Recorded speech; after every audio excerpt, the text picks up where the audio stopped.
cases. I need to finish off resp. Let's go to diagnostics. No, not that timer. Diagnostics. Atypical pneumonia.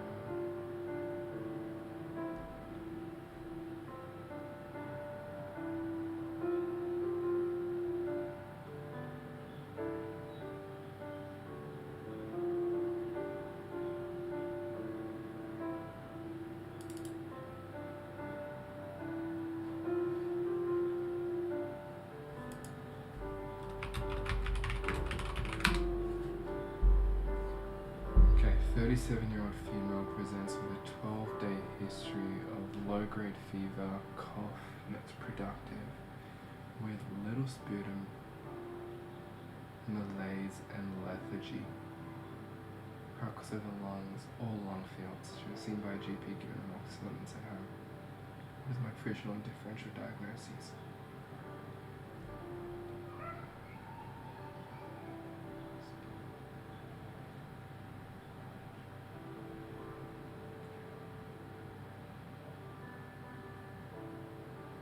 Okay, my provisional diagnosis, given the patient's low-grade fever and presence of diffuse crackles in all lung fields alongside mild sputum, is indicative of an atypical pneumonia. I would also like to rule out bronchopneumonia, and other differentials that I would have include respiratory causes, including bronchiectasis, acute exacerbation of COPD.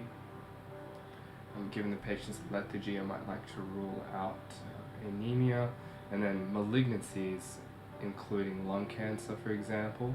I'd also like to rule out any autoimmune conditions like Wegener's granulomatosis, granulomatosis with polyangiitis, and Goodpasture's syndrome. What is pneumonia?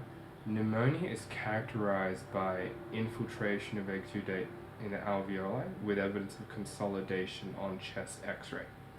The body has multiple natural defenses against pneumonia, and these include physical and chemical barriers, including the cilia and the pseudostratified respiratory epithelium of the trachea.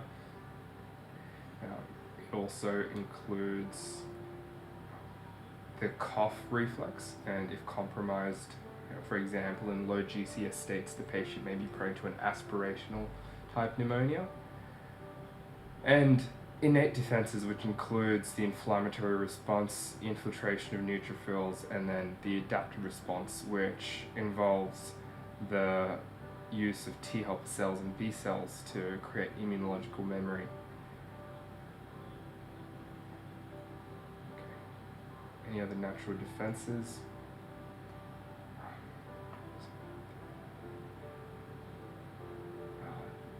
Not that I can think of. What investigations would I order?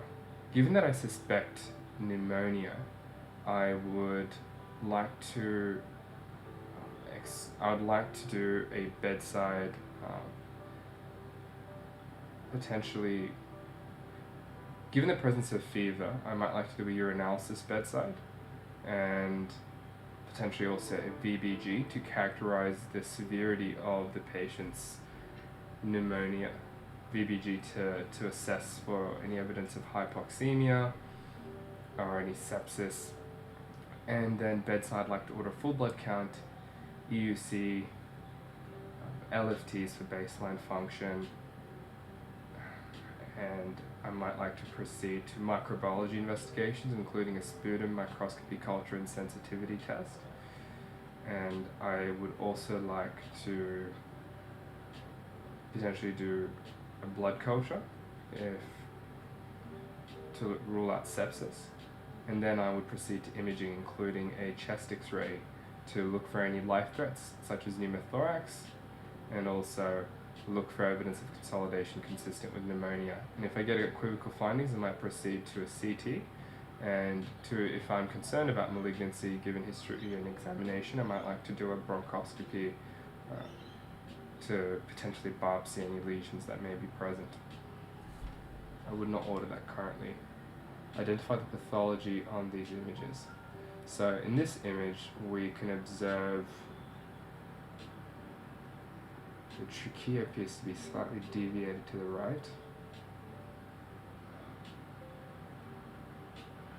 And this appears to be an overexposed chest x-ray, as we cannot see the actual costal vertebra posteriorly. I can observe a well demarcated opacification of the right upper lung zone, which is consistent with a lobar right upper lobe pattern of pneumonia. Here I can observe there's no enlargement of the cardiac silhouette here. Costodiaphragmatic and cardiophrenic angles are not obscured. Here we can observe there is well demarcated consolidation over the right middle zone, and it's demarcated superiorly and posteriorly, and it extends to the peripheries of the costal vertebra. I can observe no other abnormalities. Here I can observe there appears to be an opacification of the right lower lobe, which could be consistent with a lower lobe or middle lobe pneumonia. And here, I don't know how to interpret this. Here we have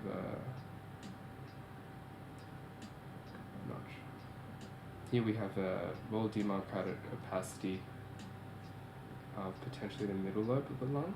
I'm not sure which, right or left.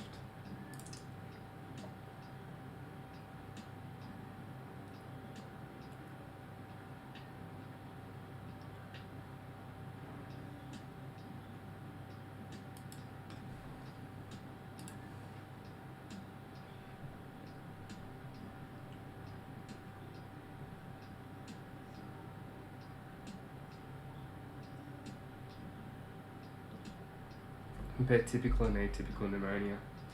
Typical pneumonia is caused by your organisms including Streptococcus pneumonia, which is a gram-positive diplococci. It may also be caused by Haemophilus influenza, which is a gram-negative bacterium, and other causative organisms.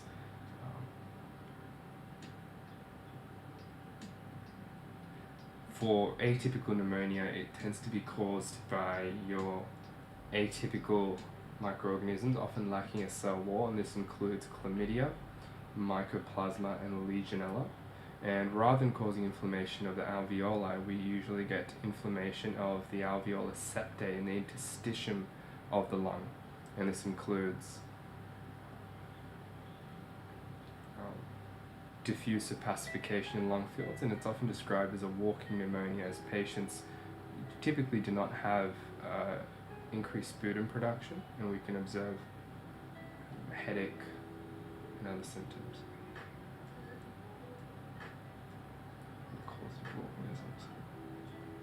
The causative organisms of community-acquired pneumonia include Streptococcus pneumoniae, Haemophilus influenza, and for nosocomial pneumonia, we may observe other pathogens including Klebsiella, Pseudomonas, which are gram-negative organisms, and your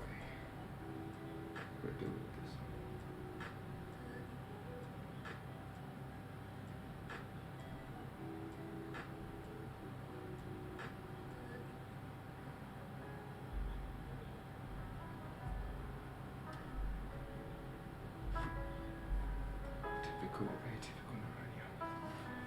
Yeah. And your atypical pneumonia is caused by Mycoplasma, Legionella, and Chlamydia pneumonia. What are the complications of pneumonia? Pneumonia can result in dissemination of the causative agent into the bloodstream, and this can progress into sepsis or septic shock. There may also be increased length of infection, which may result in formation of a suppurative exudate, and we can get abscess formation. Pneumonia can also, due to sepsis, can also migrate to other regions of the body and can cause potentially a meningitis, for example. And other life-threatening complications include acute respiratory distress syndrome, which is characterized by hyaline membrane formation in the alveoli. And I'd also be concerned about disseminated intravascular coagulation, in which the inflammatory response results in depletion of the coagulation cascade and resulting increased bleeding state. How would you score the severity of pneumonia? Well, there are two main grading systems. The CURB-65 score can be used to assess the mortality risk of a patient with pneumonia and can assist in the decision making for whether a patient requires hospital admission or not. And this includes having and the CURB-65 score represents, I believe, the creatinine ratio, the creatinine level that is elevated respiratory rate, blood urea nitrogen that's greater than 7 millimoles per liter, and respiratory rate greater than 30 breaths per minute, and an age over 65. And there is also the SMART-COP acronym, which can be used to in clinical decision making to determine whether a patient requires hospital admission with their pneumonia. How do you test for mycoplasma? Well, mycoplasma is an atypical organism. It often lacks a cell wall, so it's difficult to gram stain.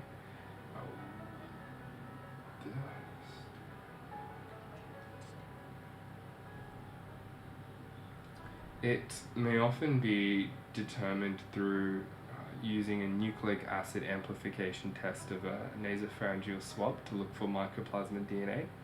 Or secondarily, we can assess serology and look for elevated IgM, IgG levels for mycoplasma. I am not too sure how it can be stained. What drugs are used for atypical organisms lacking a cell wall? The typical drugs used include two classes, your macrolides and your tetracyclines. Your tetracyclines are ribosomal 30S inhibitors, and they prevent polypeptide synthesis by bacterium, and this includes doxycycline and tetracycline. They're known to be, they can be teratogenic, and they can also cause staining of teeth and tendon problems. We do not like to use cell wall inhibiting antibiotics, as atypicals can often lack a cell wall. Other medications include your macrolides, and your macrolides are 50S ribosomal subunit inhibitors, and this includes azithromycin, clarithromycin, erythromycin, etc. And they may result in gut motility problems, cardiac problems, potentially changes to the QT level, QT interval, and ECG. What tests and cultures could you use to identify strep pneumonia and chlamydia pneumonia?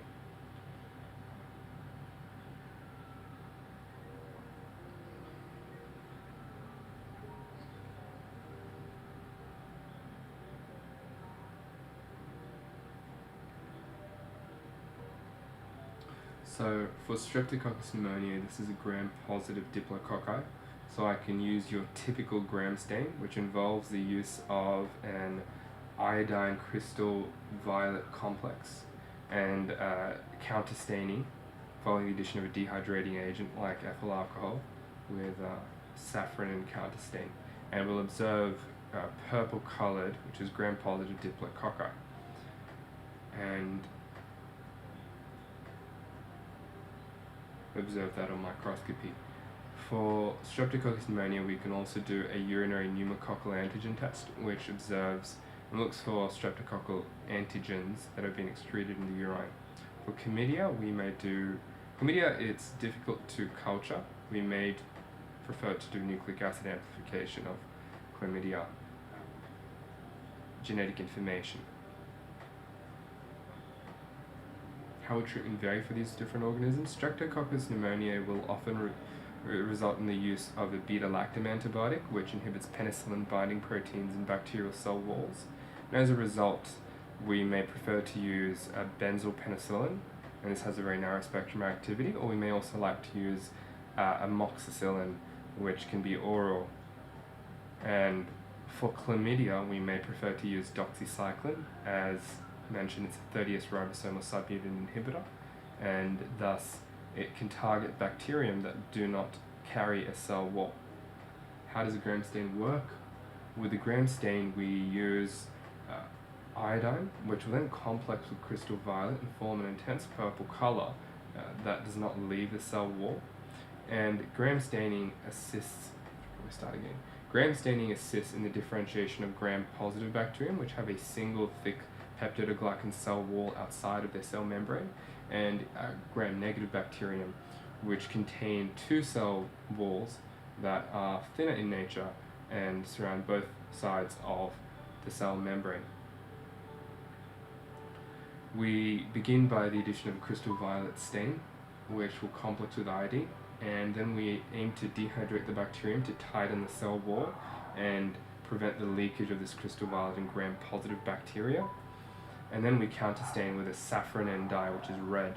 And in gram-negative bacterium, the dehydration process removes the crystal violet iodine complex, so they will stain red, whereas your gram-positive bacterium will still contain the purple dye, and it's more intense in the saffron N color, so we'll still observe a purple appearance of the bacterium. How does amoxicillin work, and how would you keep on amoxicillin? Well, amoxicillin is a beta-lactam antibiotic, and it has a wider spectrum of activity than your typical penicillins, such as benzyl penicillin. Amoxicillin has a beta-lactam ring, which binds to penicillin binding proteins and prevents cross-linking of the peptidoglycan cell wall. And thus, it results in the accumulation of cell wall precursors and results in cell lysis and is bactericidal. I would not keep her on amoxicillin if we've identified that the patient has Mycoplasma pneumonia, as it's an atypical.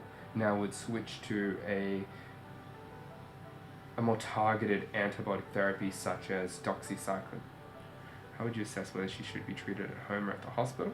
So for determining whether the patient needs to be admitted to hospital, I may like to look at their mortality risk by looking at the CURB 65 score, and this can look at confusion levels for the patient, their blood urea nitrogen, whether it's greater than 7 millimoles per liter, look at the respiratory rate if it's greater than 30, and also patient age can assess, whereas over 65 indicates higher mortality. And to determine where the patient goes in hospital, I might like to do the SMART COP algorithm, where we can assess the patient's factors including age, etc., and determine whether they need admission into the ICU. Right, what did I stuff up? What did I miss for my provisional and differentials? Said Crackles consolidation. Well, let's wait a minute. What would be the difference between a broncho and a other pneumonia?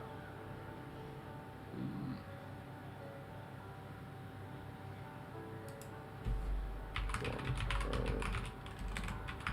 pneumonia. Type of pneumonia characterized by inflammation of the alveoli. It's fine.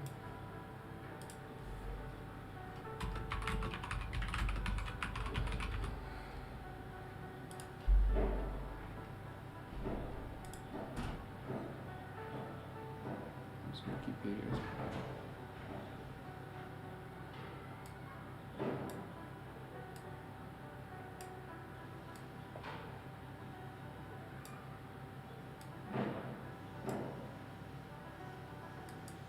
atypicals and viruses can cause interstitial pneumonia. So I completely forgot my viral cause of pneumonia.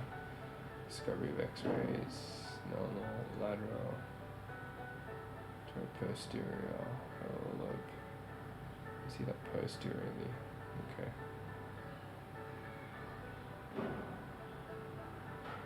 Acute pneumonias can be bronchopneumonias, atypical pneumonias, and aspirational pneumonias. And tuberculosis.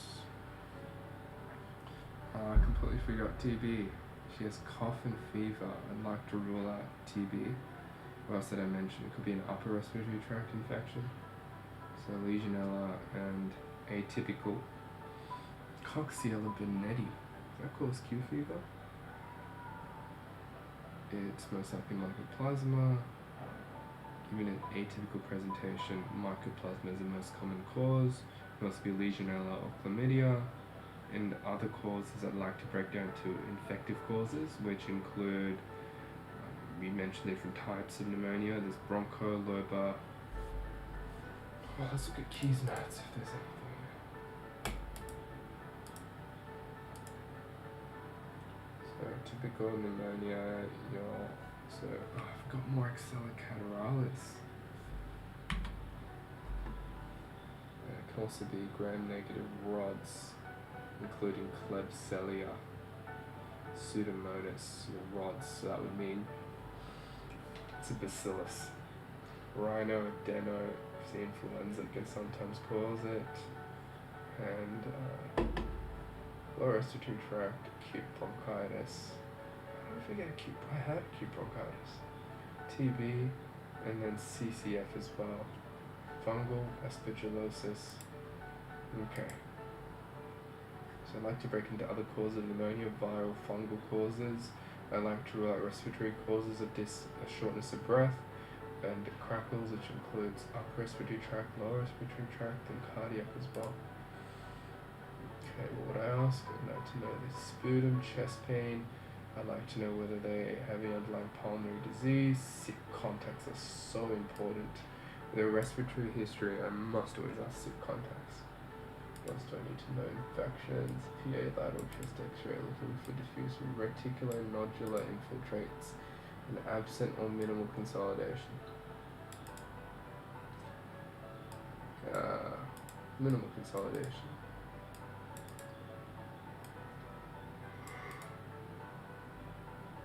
TB, Zeal-Nielsen acid-fast bacilli. Zeal-Nielsen acid-fast bacilli stain.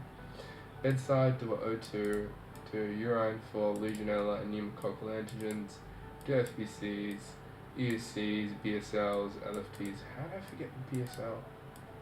Do an ABG. Given it's a rest case, you want to do an ABG, not a VBG, because you get a better picture of the actual oxygen saturations for the patient. Serology, yeah, I completely forgot serology in a PCR. I should probably redo this case and perfect it. How would you test for mycoplasma? Mycoplasma, not done in outpatients, empirical. For inpatients, PCR is diagnostic. Other methods for cold agglutination test. It's not usually done PCR.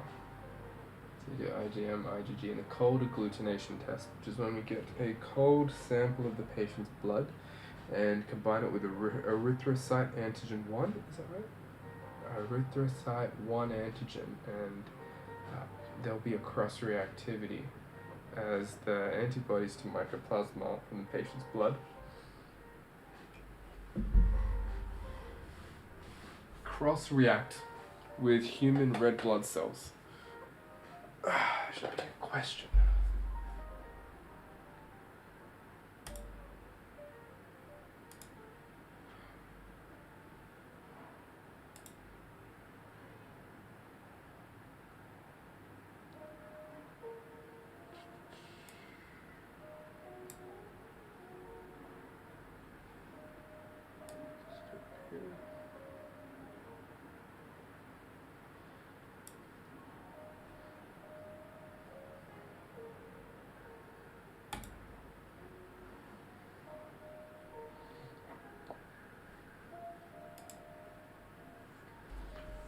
cold agglutination test. How would you test for mycoplasma? Yeah, it's an atypical rising peptidoglycan. How you test for mycoplasma? Isolation as specialized media as possible. The culture requires 2 to 3 weeks. It's expensive. Organism is fastidious. Fastidious means it's do not attempt to culture this organism.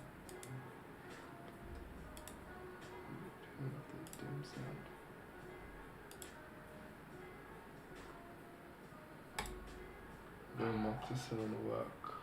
No, because it is. Okay, so what are the side effects of the beta-lactams? I already got this. Diarrhea, dizziness. Yeah, it's weird. I'll go to ETG and check it out. What are the main side effects of your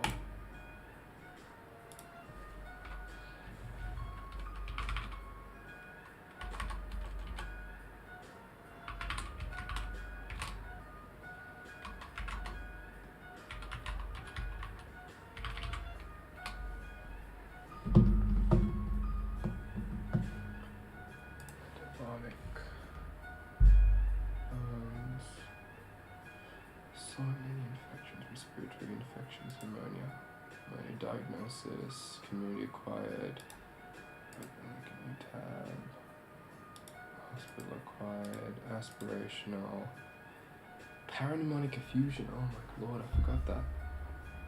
I need to search that up. And diagnosis and follow up. Let's see, what did I miss?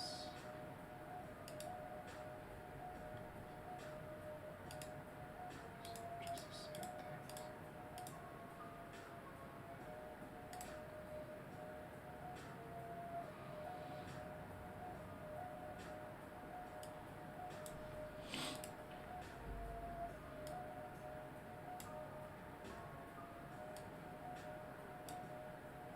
Instead of tuberculosis as well. What are the different organisms? Streptococcus pneumonia. Most common cause of high severity and death. Legionella. And non-resp symptoms like diarrhea. End-stage kidney disease. Legionella pneumonia. Legionella Long Beach Shea. Seeps, remembering that. These atypical organisms. Chlamydia psittaci. Birds. Forgot that. Mycoplasma. Haemophilus influenza. It's a very low amount. And then Klebsiella.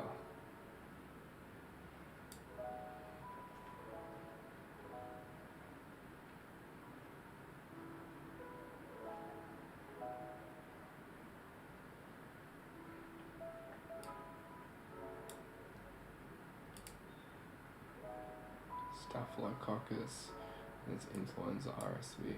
So what investigations would we do? Chest x-ray, oxygen sats. I forget that. Nucleic acid. I like to do a sputum gram stain, blood cultures, is it pneumococcal, Legionella, do serology testing, and then biomarkers such as CRP, which I mentioned. Just want to always mention doing a nucleic acid amplification test and also doing serology and growth of Klebsiella, blood culture, serology, biomarkers.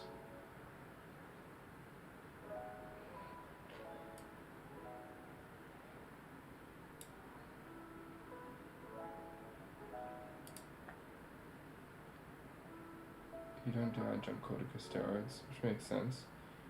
And empirical therapy. You do amoxicillin if it's low severity. Yeah, okay. Amoxicillin.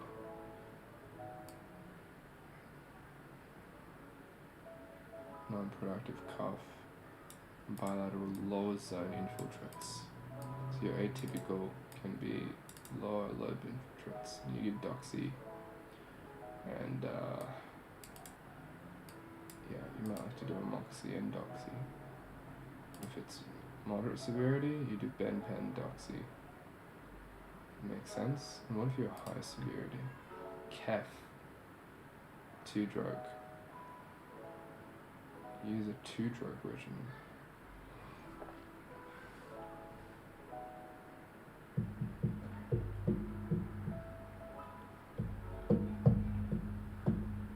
Done. Okay, so all makes sense. What about different patterns? Roll down.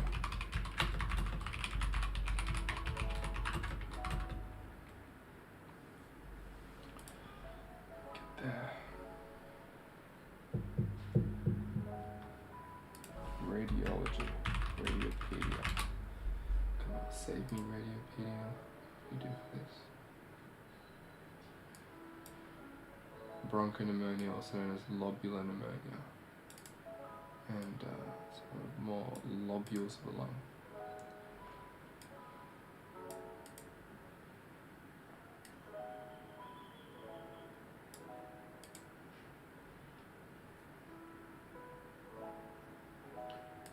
So it affects the entire secondary pulmonary lobule.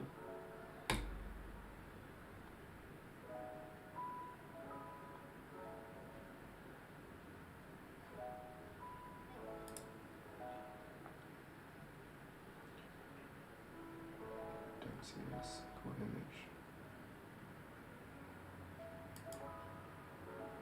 Here we see diffuse.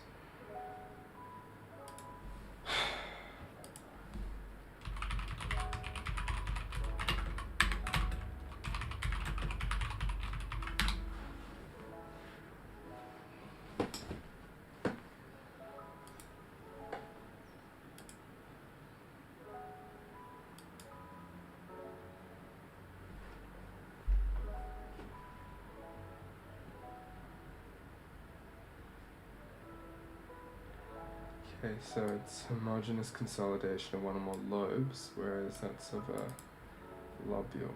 And see what it looks different. So this is well demarcated, which tells me it's a lobar pneumonia, whereas bronchopneumonia is quite diffuse in its consolidation. Right, what about an interstitial pneumonia?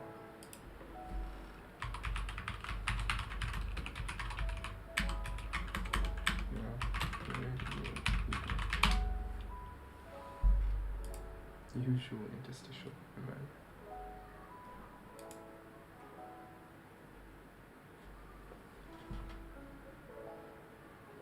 What the heck? That's pretty much just diffuse.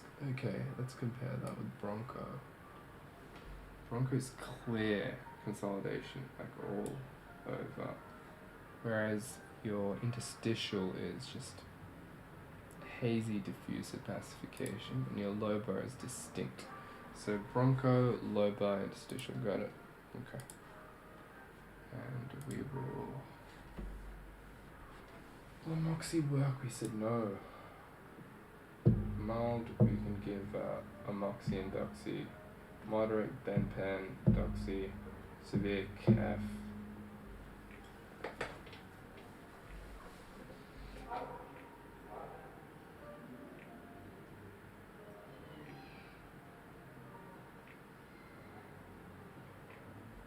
Because it stains teeth, it inhibits bone growth. So bone and teeth staining and inhibiting bone growth.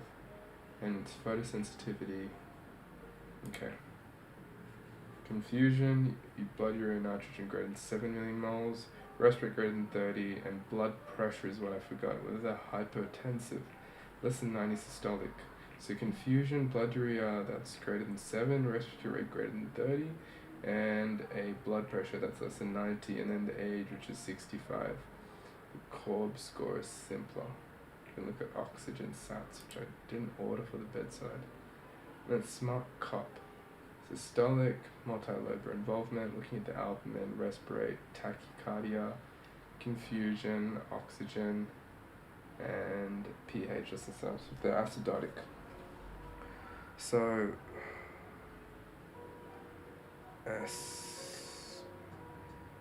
systolic blood pressure, multilobar involvement, systolic blood pressure, multilobar involvement, albumin, respirate, tachycardia, confusion. Tachycardia, confusion, oxygen, which is low, and then pH. Okay, we've gone through Graham stains and what are the clinical features. Walking pneumonia, it's mild, it's malaise. Insidious onset. What means sudden onset? Just a dumbass. Gradual, oh my lord. It's the opposite. So it causes slow onset, insidious onset, gradual.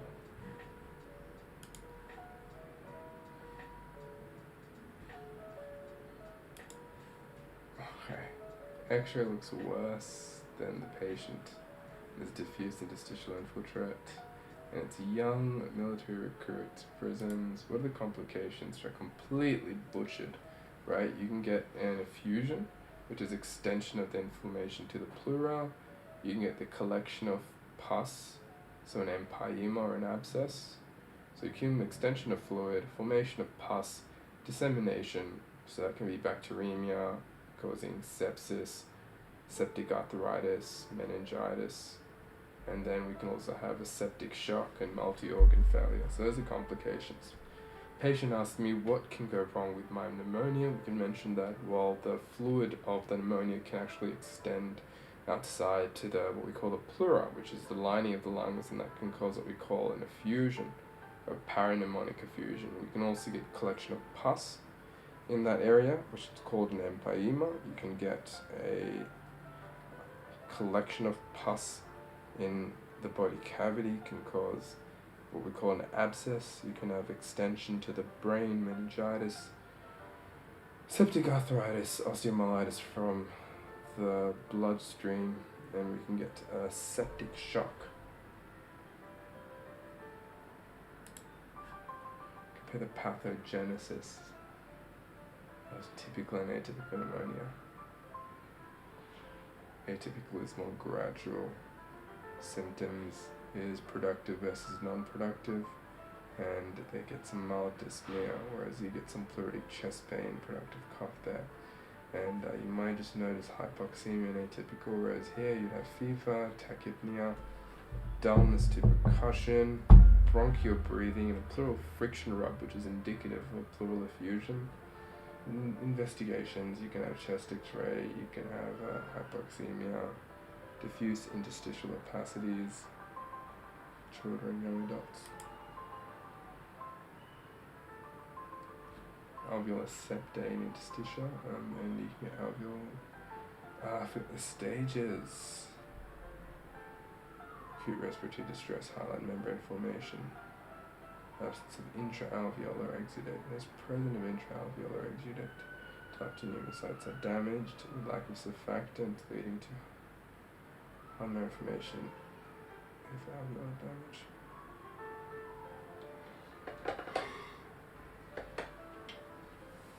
Congestion, red hepatization is accumulation of erythrocytes and neutrophils, and grey hepatization is where we get the lysing of red blood cells, and then we can have resolution where macrophages attend to it. The stages of pneumonia include congestion, where we get increased vascular permeability, vasodilation, which results in increased blood vessel size, and exudate leaking into the lungs. And then we get a red hepatization stage, where there is an influx of red blood cells and neutrophils, a grey hepatization stage where the red blood cells have now lysed and they're grey in appearance, and finally a resolution stage where we get the influx of macrophages, which repairs and removes the waste product. What are the different causes?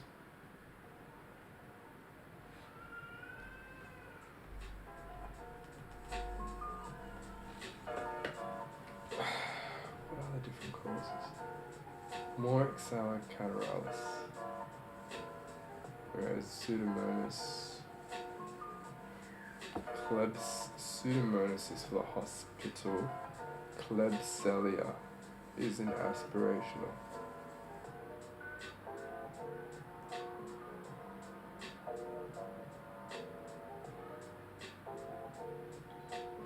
always MRSA. And E. coli, Klebsiella and E. coli. The aspiration was Klebsiella, hospital is Pseudomonas, staph, MRSA. Aspiration was Klebsiella and E. coli.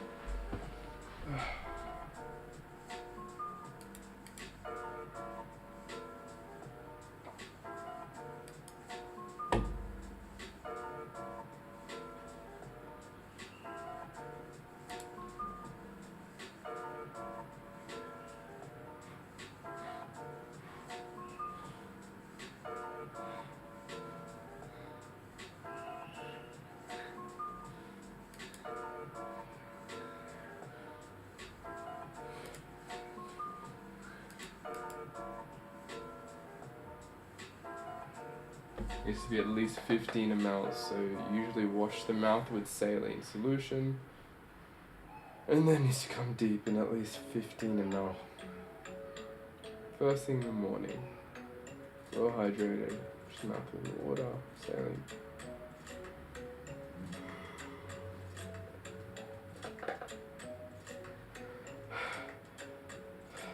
Deep breaths and then cough. And then they cough into the cup. Deep breaths loosen the secretions and bring them to the back of the throat. And securely cap the specimen. There's a lot of squamous epithelial cells, you'll have to reject it.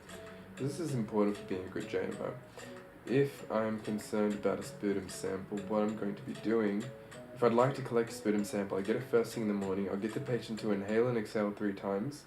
And this is after, so first thing I'd do is get them to rinse their mouth with normal saline or water, and then I'd get them to inhale 3 times, and then to deep cough until they collect sputum. And I'd like to collect about at least 15 ml of sputum, and I'm rejecting it if there is at least even 10 squamous epithelial cells on microscopy.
So it's the severity with the Kolb score. Confusion, oxygen sats, rest rate, and then blood pressure. And mild, ox. What is mild with the Kolb score? Right, 0. 1, hospital admission, greater than 2 is ICU admission, 2 or greater.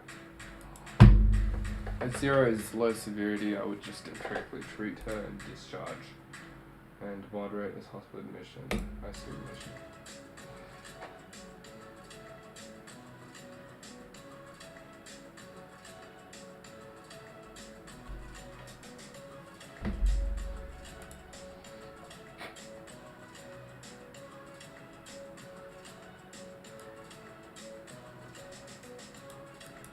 Gram-negative rods, so we can use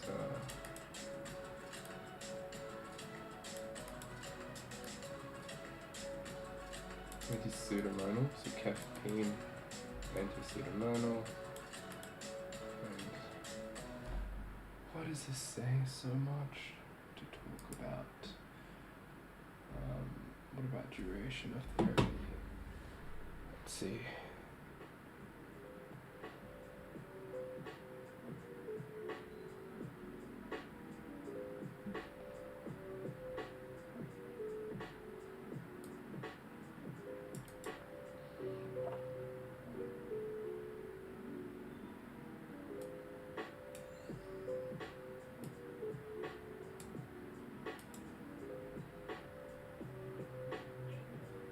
Cefepime, Pseudomonas, Fank for staff. Pseudomonas is Cefepime. Done. Next, prevention. You give them the vaccine. There's a pneumococcal vaccine for patients greater than 65 and younger, people at risk if they have heart disease, pulmonary disease, etc. And Haemophilus vaccine. There's Haemophilus influenza type B vaccine. There's a pneumococcal vaccine. How frequently do you need to take them?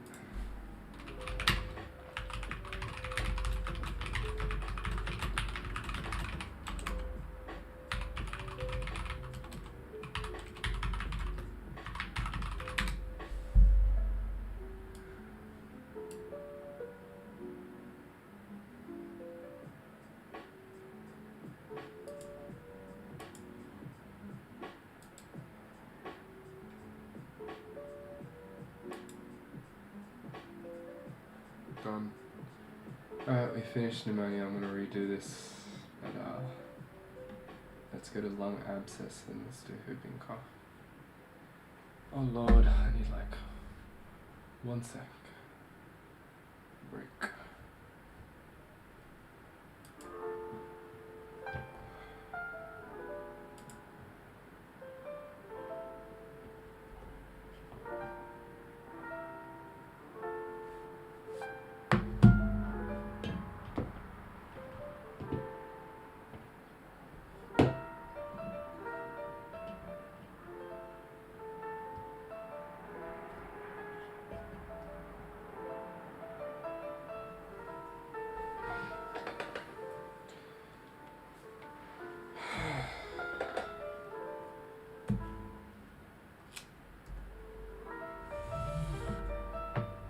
Let's just chill for a bit.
Let's go. Let's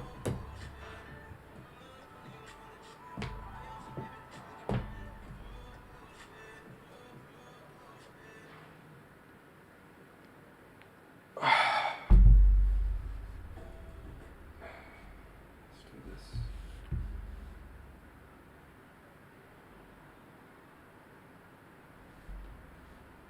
Case 2.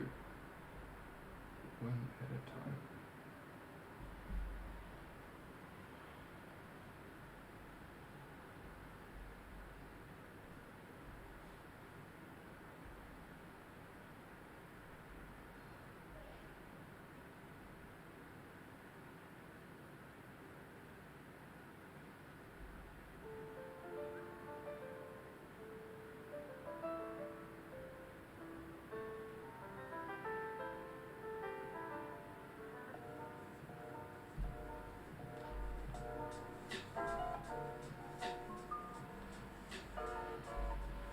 Abscess 40-year-old woman presents with productive cough with purulent sputum and dyspnea.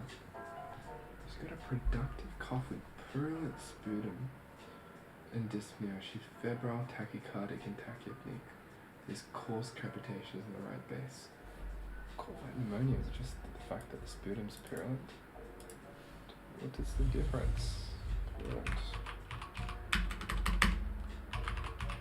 Great, right? Purulent sputum. Oh, that's not. Oh my lord, that's nasty. Okay. Okay. I need to see one more time. Purulent sputum. Off-white, yellow, or green. So that's mucoid, mucopurulent. Purulent, more purulent. Purulent is just your thick cookie. Alright. Start our timer. Before anyone presents a productive cough with this purulent sputum and dyspnea, she's febrile, tachycardic, and tachypneic. There's coarse crepitations in the right base. My provisional diagnosis is that of a right lower lobe pneumonia, given the presence of purulent sputum and cough. I would like to also exclude potentially pleural effusion, parapneumonic effusions following pneumonia, and lung abscess formation given the presence of purulent sputum. Other differentials include respiratory causes, including tuberculosis, bronchiectasis, acute exacerbation of COPD, and I would like to also exclude malignancies, autoimmune conditions like granulomatosis with polyangiitis, Goodpasture's, and potentially cardiac causes of dyspnea, which could include congestive cardiac failure. What are your differential diagnoses? Got it. What investigations would lead you to the diagnosis of a Staphylococcus aureus pneumonia?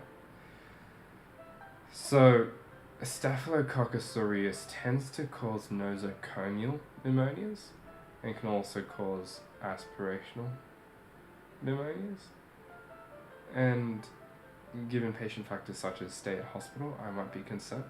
And staphylococcal pneumonia tends to be quite severe, aggressive, and it may not respond to your typical antibiotic therapy of benpen or amoxicillin, such as beta-lactam, and a macrolide such as doxycycline.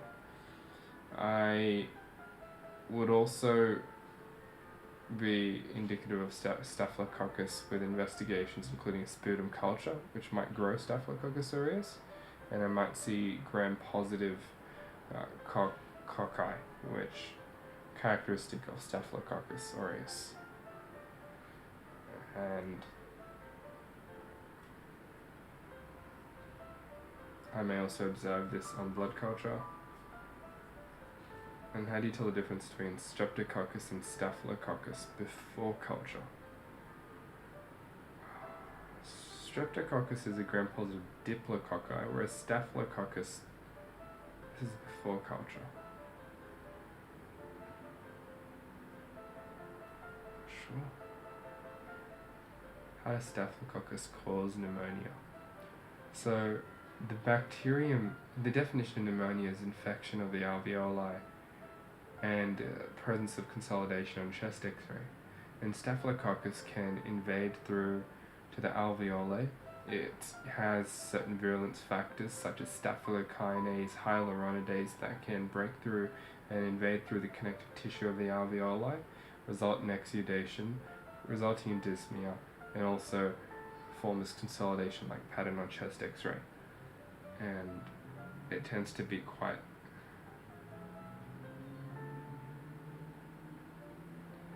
it's associated with abscess formation. How else would a cavitating lesion? What else could cause a cavitating lesion on chest x-ray? Potentially tuberculosis can cause a cavitating lesion. I would also like to exclude other things such as sarcoid, granulomas,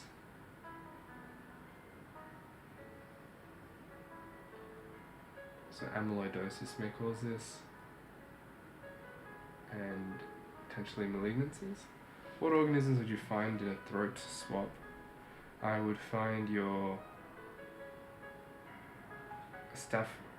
Staphylococcus aureus may colonize the upper respiratory tract alongside Streptococcus pneumoniae. I would also find commensal bacteria, Staphylococcus epidermidis. What would you find in a sputum sample under a microscope? Well, if it's staphylococcal pneumonia, I would find gram-positive cocci that form a triangular appearance. We might also see gram-negative organisms such as rods, which indicate Klebsiella, Pseudomonas, which is also present in nosocomial pneumonia. Name 2 antibiotics that can be used to treat this. Why would you use these 2 antibiotics? So, Staphylococcus tends to be multi-drug resistant, and an example of this is multi-resistant MRSA, and hence we may like to be precautious and place the patient on antibiotics such as vancomycin, which inhibits terminal D-alanine residues of the peptidoglycan cell wall, inhibiting cell wall synthesis. You may also like to use vancomycin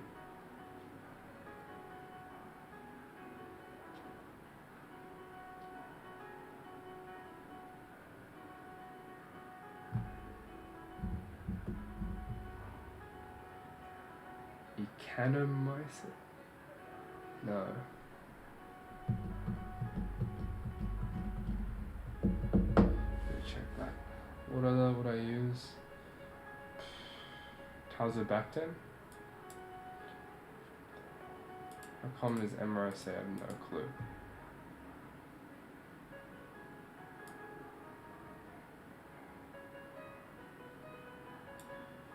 MRSA. So 18% of staph. So 1 in 5 staph cases MRSA, 1 in 3 in hospital, 1 in 5, 1 in 3. How do you just have to memorize this stuff? What a pain. You just have to memorize it. So 1/5 of community staphylococci bacteria MRSA, and 1 in 3 in hospital. Sheesh. Okay.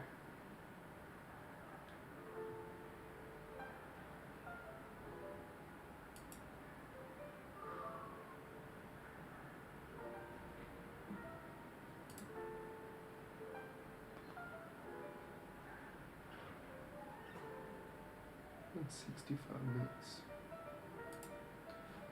Right. Let's go. How did I do?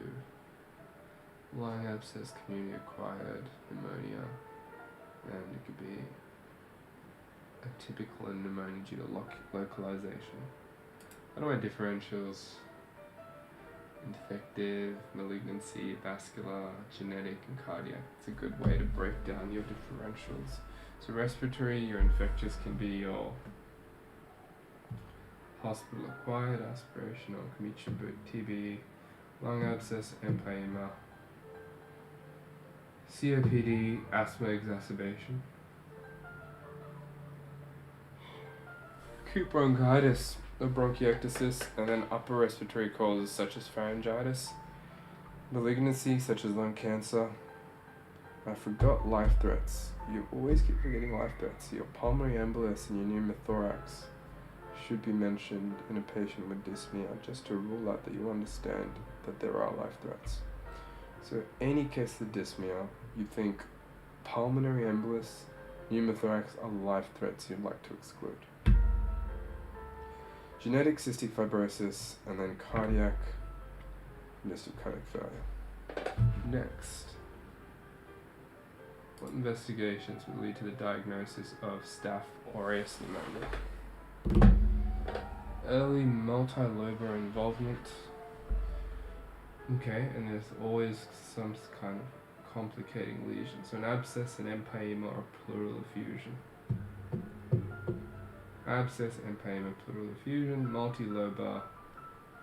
It's early, and there's clusters of gram-positive cocci, and they can grow on two kinds of agar: horse blood or mannitol salt agar. Ferments mannitol. Staph can ferment mannitol, which causes the pH change from red to yellow. ABG.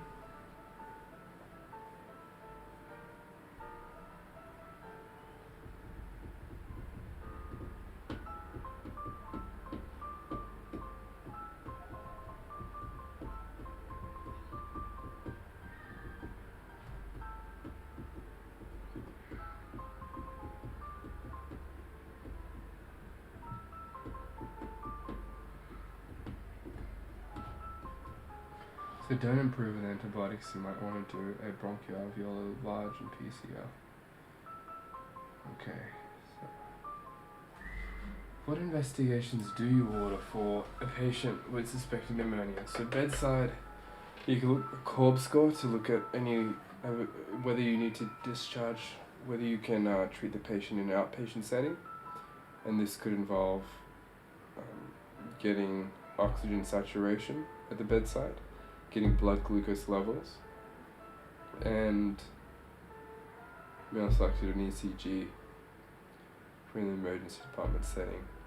And then we can proceed to bedside laboratory investigations. So a full blood count can be performed, ESR, CRP, that can be raised in a bacterial cause, for example, EUCs, LFTs for baseline function, and then your microbiology tests, which include your sputum MCS, and you may also like to do PCR and serology to look for your atypical organisms, and you can also do a blood culture to look for any evidence of sepsis. And then we can proceed to imaging, so chest X-ray, look for consolidation, and to rule out malignancy, if we're not improving with treatment, we can proceed to bronchoalveolar lavage, for example. Okay. What would cue me to it being a staph pneumonia? Well, Staphylococcus causes early multilobar involvement, and we usually get complications including an empyema, an effusion, an abscess formation. Empyema, effusion, abscess formation. Empyema, effusion, abscess.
tell the difference between staph and strep? What was the answer?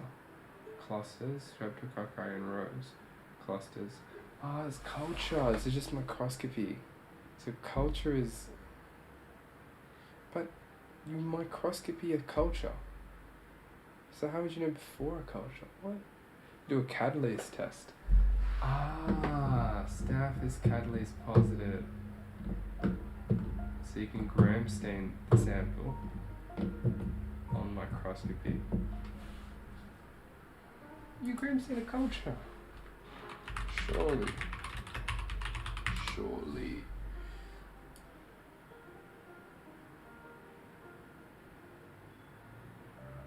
Ah, so it's done before. Done 5 years. Uni not knowing that. Ass.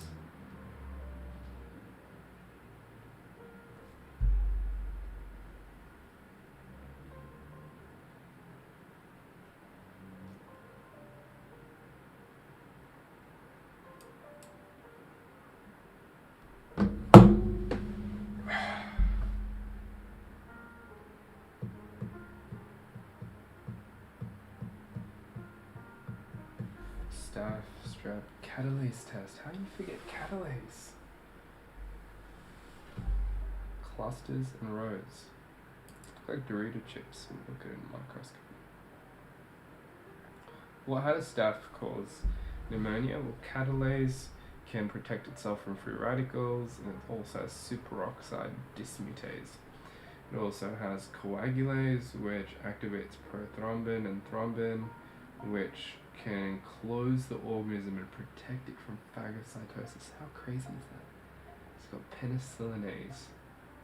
It's got beta-lactamase, which breaks down the beta-lactam ring of antibiotics. And then it also has hyaluronidase, staphylokinase, DNase, lipase, proteases.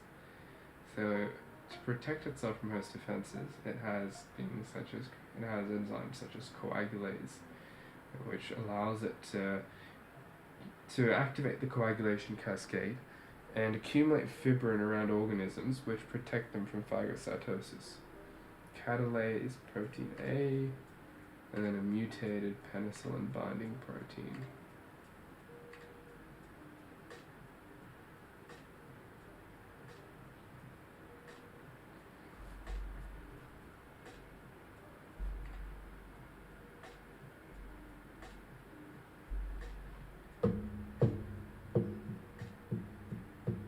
What else could cause a cavitating lesion? Surely it's like your neoplastic. Is there a mnemonic here? Neoplastic infectious, like a necrotizing pneumonia, which you can see with Pseudomonas. It's a septic pulmonary emboli and rheumatoid nodules, autoimmune conditions, congenital. How am I going to remember this? So neoplastic, there's infectious, which includes TB, lung abscess. There is autoimmune conditions, including granulomatosis, polyangiitis. Dude, surely amyloidosis can cause amyloidosis.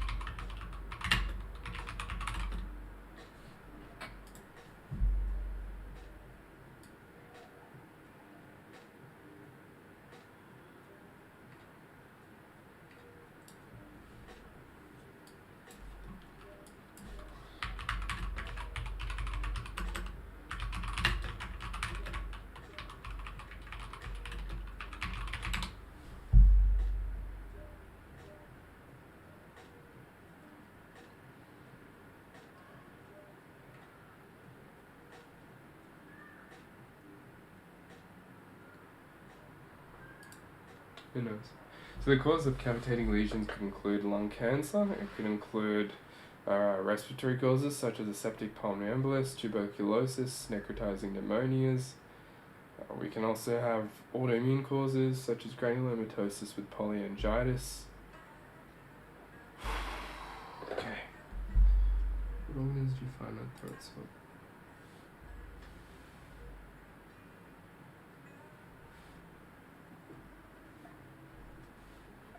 What would I find on a throat swab?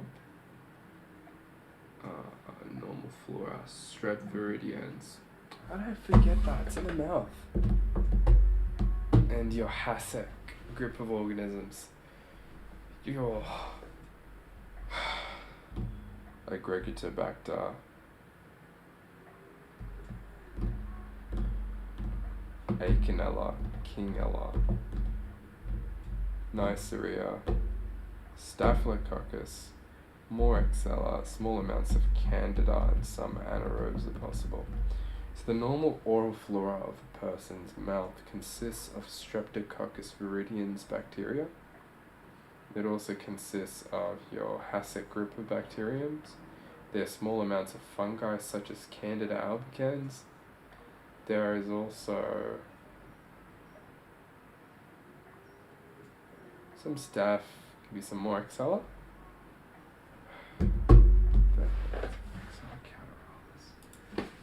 Why is it even called that? Moraxella?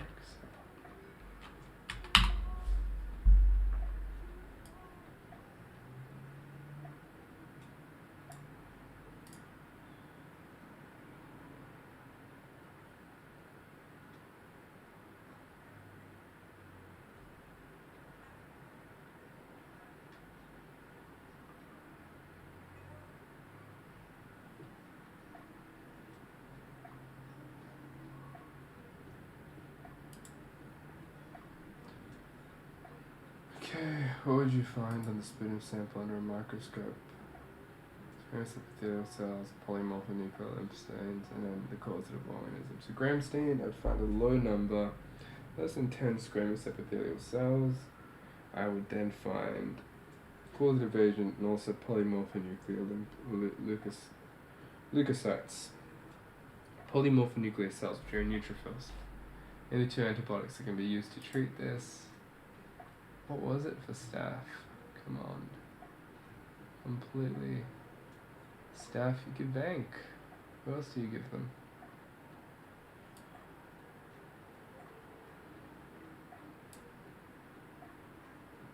What else do you give them?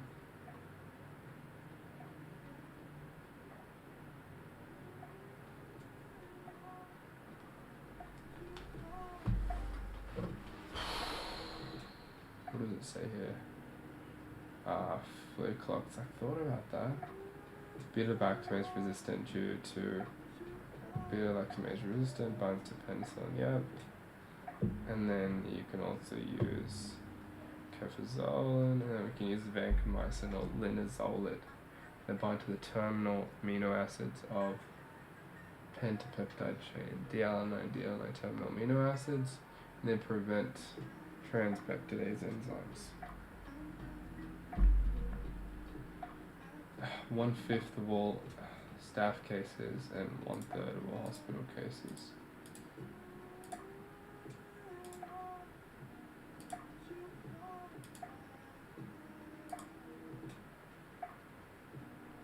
Right, time to whooping cough. Might take a quick tiny break. Quick breather.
Whooping cough. 9-month-old child presents with a persistent cough that results in vomiting.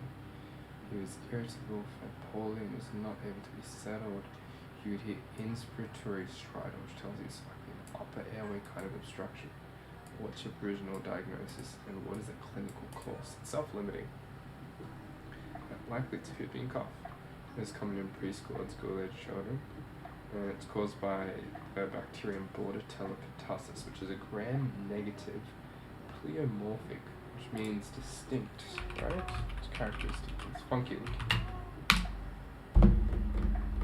Very different. Distinct. Pleomorphic rods, gram-negative. Moraxella catarrhalis is gram-negative. Diplococci, where Streptococcus pneumoniae is gram-positive diplococci. And your gram-negative rods are Klebsiella and Pseudomonas. It's highly contagious. It's spread by droplets and it has an incubation period.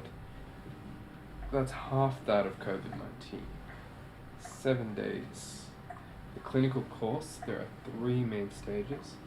There is a catarrhal stage, paroxysmal phase, and a convalescent phase, which, okay, so the first 7 days are the catarrhal phase, where they get coryzal symptoms. And then we have 1 month of the paroxysmal phase, where there are paroxysmal bursts of coughs that are about 5 to 10. It can be post-tussive vomiting, it can be an inspiratory whoop, and this phase is associated with the most complications. And there is a convalescent phase, which can last more than a month, and then there is an occasional paroxysmal cough, and they're non-infectious, but the cough might start lasting up to 6 months.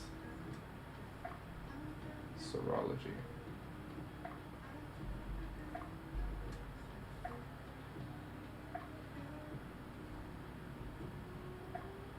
Lymphocytosis. Increased sodium due to poor feeding and dehydration. Increased lactates in the case of shock. Right, PCR serology. In the late stage, you might like to do serology. So very good questions.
water.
Alright, so whooping cough is common in preschool and school-aged children.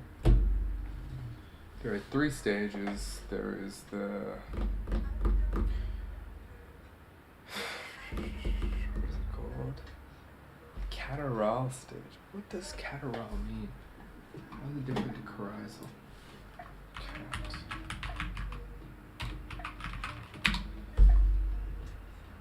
Catarrh is a buildup of mucus in the body.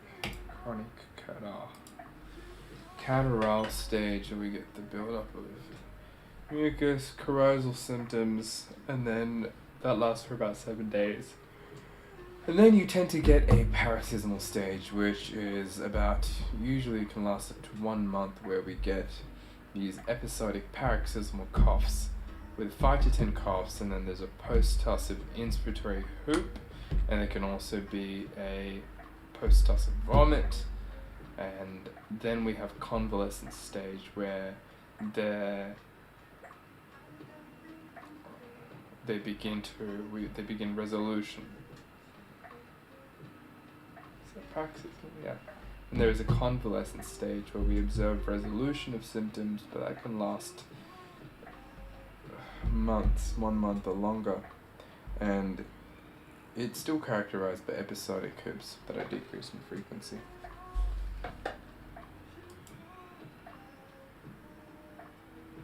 So what else causes a persistent cough? Well, I would be concerned about a whooping cough, pertussis. I'd also be concerned about patient age, 9-month-old child, so another conceive would probably not be there on the list. But cystic fibrosis, given the patient's age group. I'm also concerned about pneumonia, pharyngitis, 9-month-old. So bronchiolitis.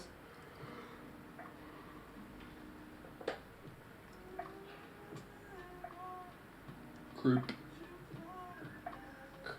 bronchiolitis, cystic fibrosis, whooping cough, inhaled foreign body,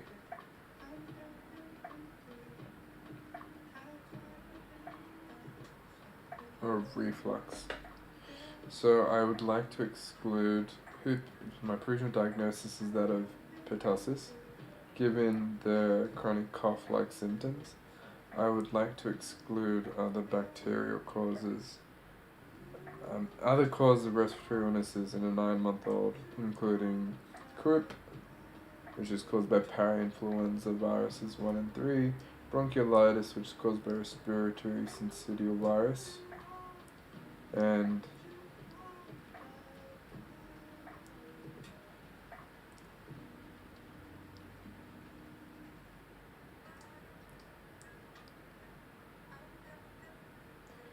croup, bronchiolitis, foreign body. What else? Yeah, good. Okay, sinusitis scored, fair enough. What investigations would I perform? It's listed here. What would I do? I would do PCR for pertussis. I would microscopy, Gram stain. Would I? What do you do for pertussis?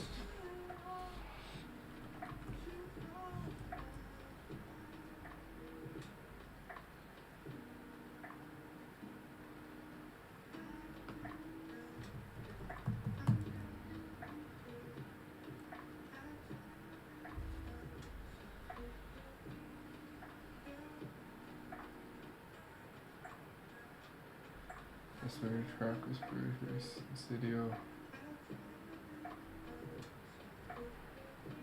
culture. Definitive diagnostic test is nasopharyngeal swab culture. Decreases. But also G-order. PCR, the nasopharyngeal swab.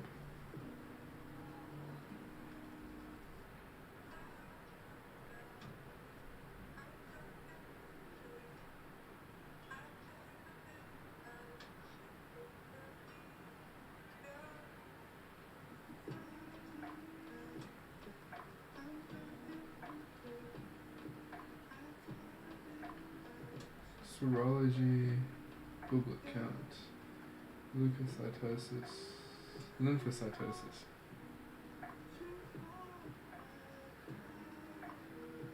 Investigations to consider.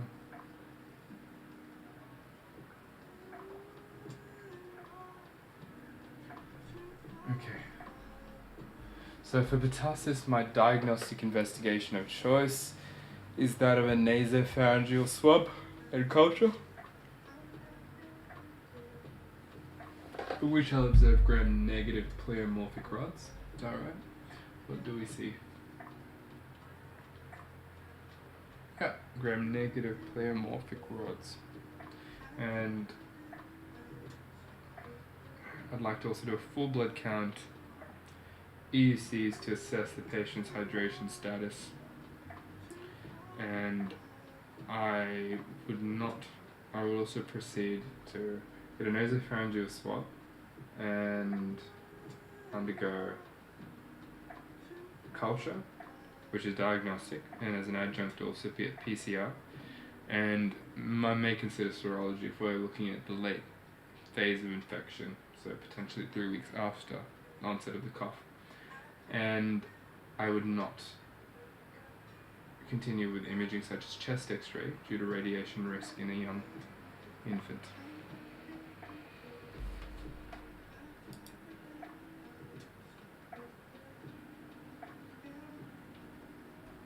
Border Gengal, Oregon low medium. What does that even mean?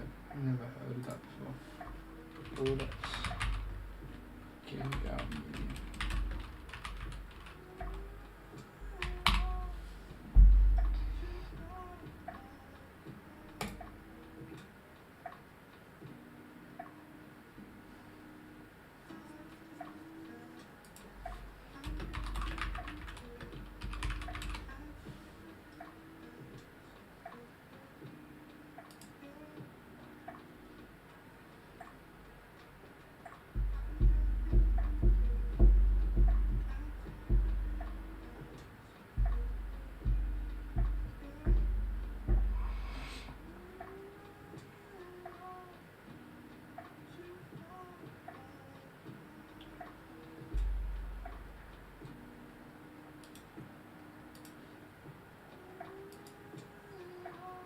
culture with a Regan Low or Bordet Gengar. Borden Gengar is like potatoes, potato extract, some glycerol, some horse blood, right?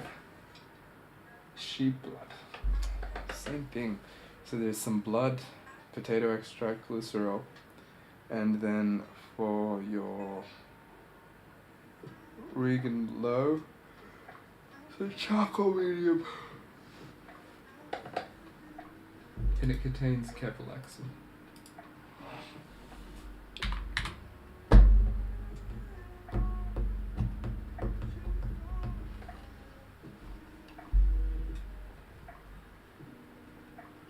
Then I have to get serology, IgA serology,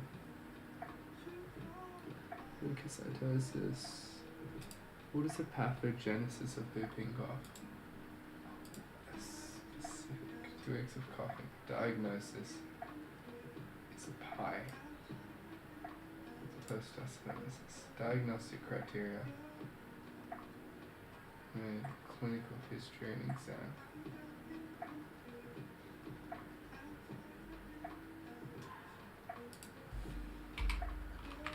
So note the diagnosis of whooping cough is a clinical diagnosis. It is clinical.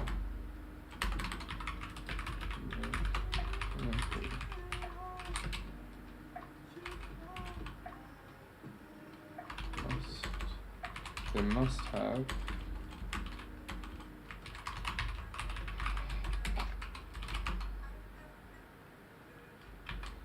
in 2 weeks of coffee. Number 2 is PIE. So P is paroxysmal coffee. Paroxysmal coughs. And there should be an inspiratory whoop. Inspiratory whoop. And post-tussive emesis.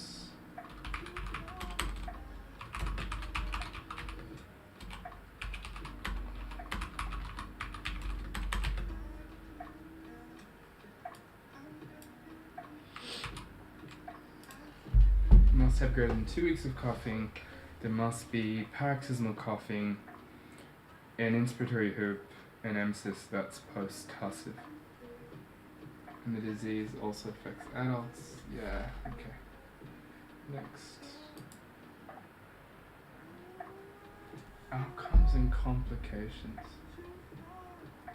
So there's respiratory neuro, seizures from cerebral hypoxia, always coughing out, yeah. They can get bronchitis, extension, it can be a pneumonia. So 1% of infants less than 2 months. It's resolution, but 1% of infants can die. We can get neurological changes such as seizures, hematological due to increased coughing can cause hemorrhage, retinal cerebral hemorrhage, and then gastrointestinal. Neurological, hematological, neurological, gastrointestinal. Neurological, gastrointestinal, and then respiratory. You get pneumothorax, atelectasis, and pneumothorax as well. Oh my lord, so much. So much going on here.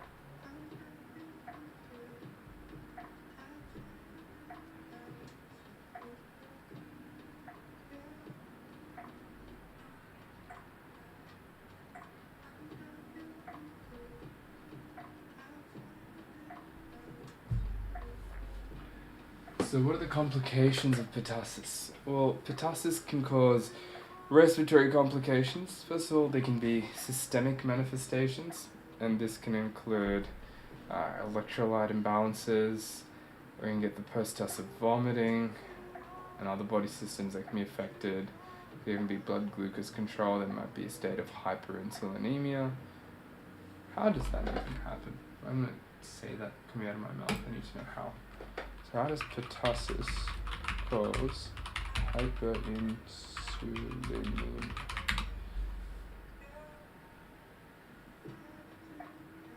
Why? Why does it do this?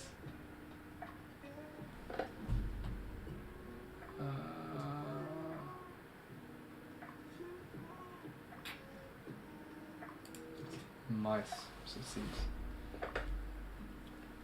Start again. What are the complications of pertussis infection? Well, pertussis infection can cause respiratory complications. There may be spread of infection, so we can get a bronchitis or a pneumonia, which can either be primary due to the causative agent or even secondary due to impaired host defenses and damage to the lung parenchyma.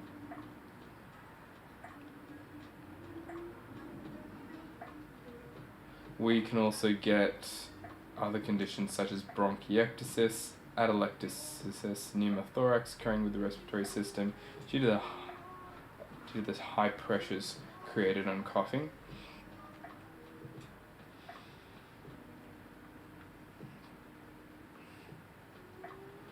We can also get neurological complications, so this includes increased coughing, raising the intracranial pressure, that can increase your risk of cerebral hemorrhages, retinal hemorrhages, and we can also get confusion secondary to electrolyte imbalances, and gastrointestinal manifestations include that, and malnutrition, and it can also cause hernias. Coughing, so many side effects or complications that are possible but unlikely. Okay, as a doctor, I would like to know complications of pertussis. It can spread, it can go up to the bronchi, causing bronchitis. It can go down to the lung alveoli, causing a pneumonia. It can also cause bronchiectasis, and the high increased thoracic pressures may result in atelectasis, pneumothorax. Neurologically, we can observe increased intracranial pressure causing cerebral hemorrhage, retinal hemorrhages, and gastrointestinally we might notice there is electrolyte imbalances. There can be rectal prolapses due to increased pressures from coughing, and also hernias which may occur.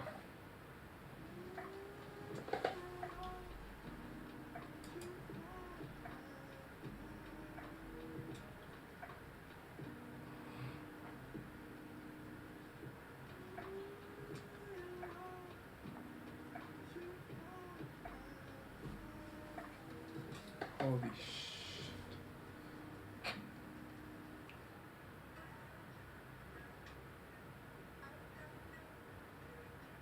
So what is egress even? Egress is entry, right? Yeah. Regress is return. Egress is entry.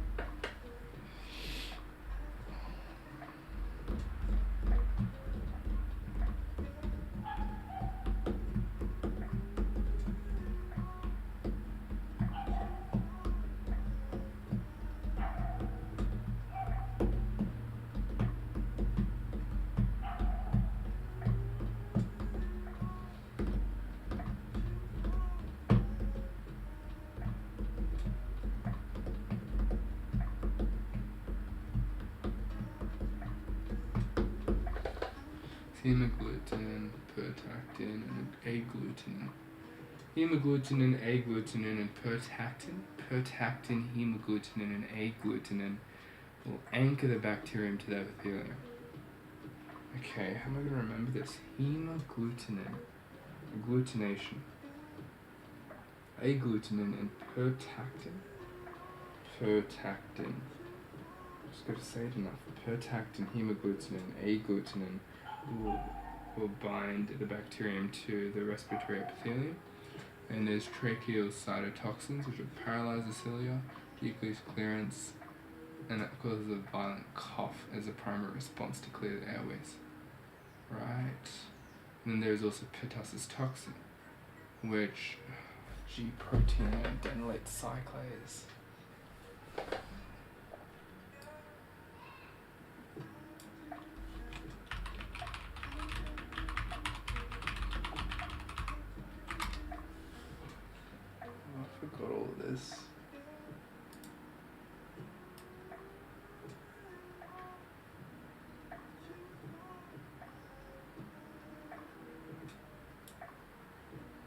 G protein activates adenylate cyclase, which converts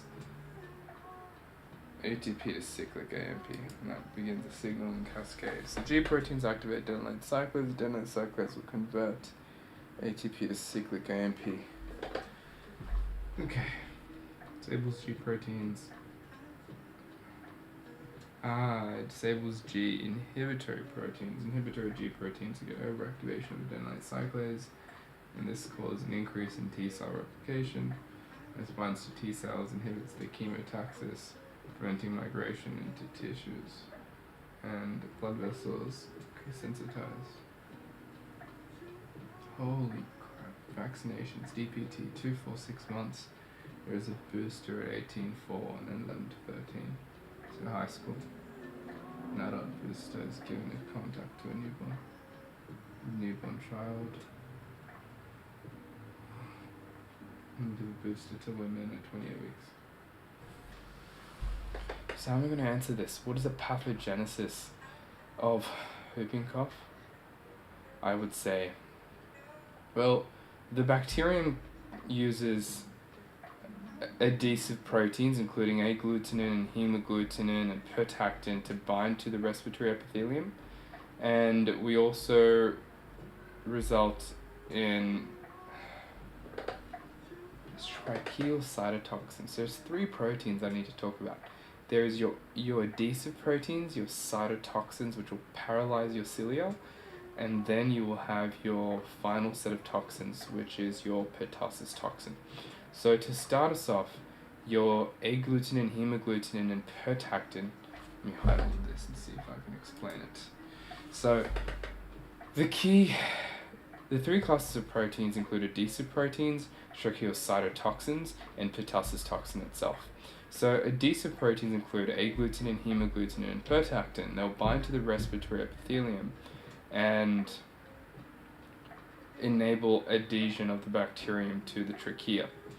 Then the bacterium will release tracheal cytotoxins, which will paralyze the tracheal cilia. And this inhibits ciliary clearance, builds up mucus, and causes over-reliance on the cough reflex, as seen with the excessive coughs in pertussis. Then pertussis toxin itself will bind to G inhibitory proteins and inactivate them, and that causes the overactivation of adenylate cyclase and the buildup of cyclic AMP and the signaling transduction cascades, which result in increased lymphocyte replication. We also pertussis toxin also prevents migration of lymphocytes out of the bloodstream and egresses lymphocytes from the thymus. And as a result, we see an absolute raised lymphocyte count, and it's primarily due to T cells. Damn, got it. You get it? Yeah, nice. So I'm gonna write that down. 3 proteins. What are 3 proteins? 1. Adhesive proteins. So you can have hemagglutinin, agglutinin, and what's the other one? Agglutinin and pertactin. Adhere bacterium to the trachea, and then we'll have your cytotoxins, paralyzed cilia.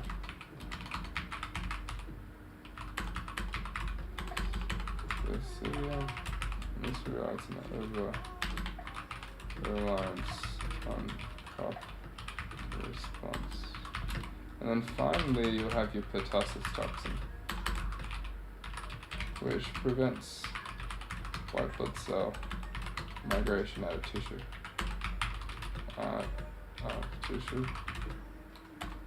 Increases your mitosis.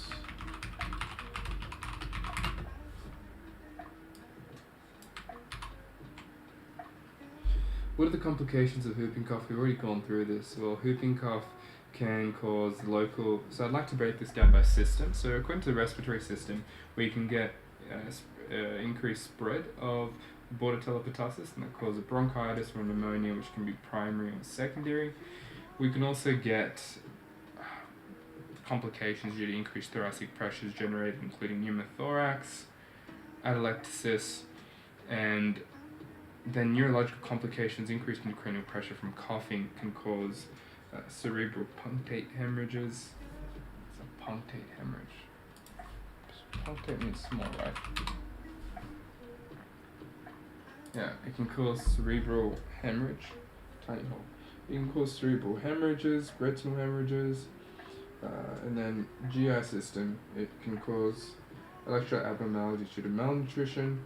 We can also observe rectal prolapse or hernias from the increased thoracic pressures generated. What is the treatment? I don't even know. Macrolides were used, so can't help there.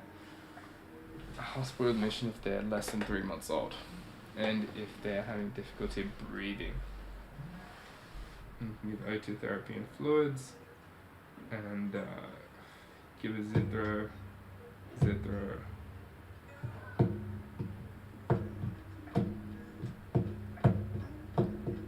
Just keep giving a Zithro. But in pregnancy, we can give them erythromycin.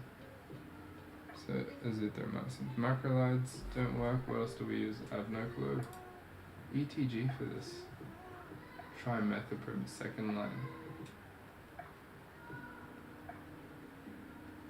Trimethoprim is Bactrim. Used for children greater than 2 months. Clarithromycin is your third line. Iron management, supportive therapy is a mainstay, so I would use hospitalization. May require hospitalization, fluid and nutritional support, electrolyte replacements. So I'd like to hospitalize a patient, meet their oxygen demands, their fluid and electrolyte demands as well, and this might require an NG tube. It may require the symptomatic treatments too, such as antitussives and antispasmodics, and avoid visitors until 5 days after antibiotic therapy. And first line is Zithro. And if that doesn't work, you could consider Bactrim, which is trimethoprim sulfamethoxazole. So, first line equals azithromycin. I only have to look and inform public health. So you want to supportive therapy. What does that involve?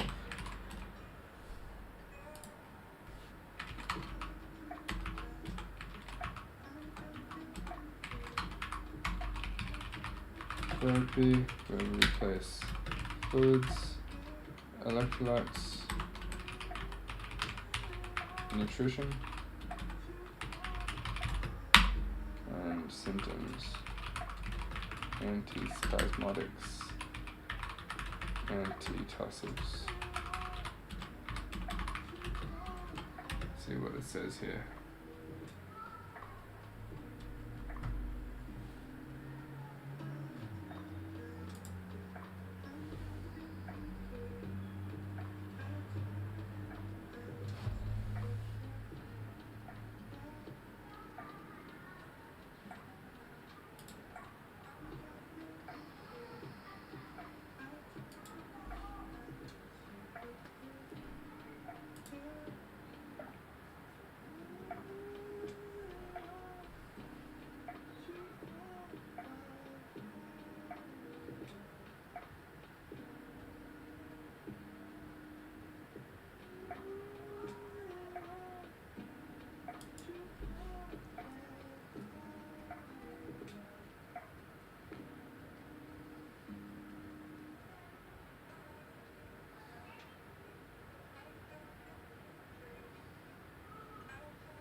Azithromycin. So pertussis.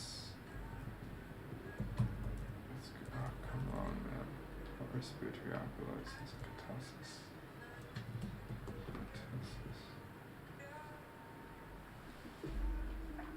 Management, treatment, I'll go.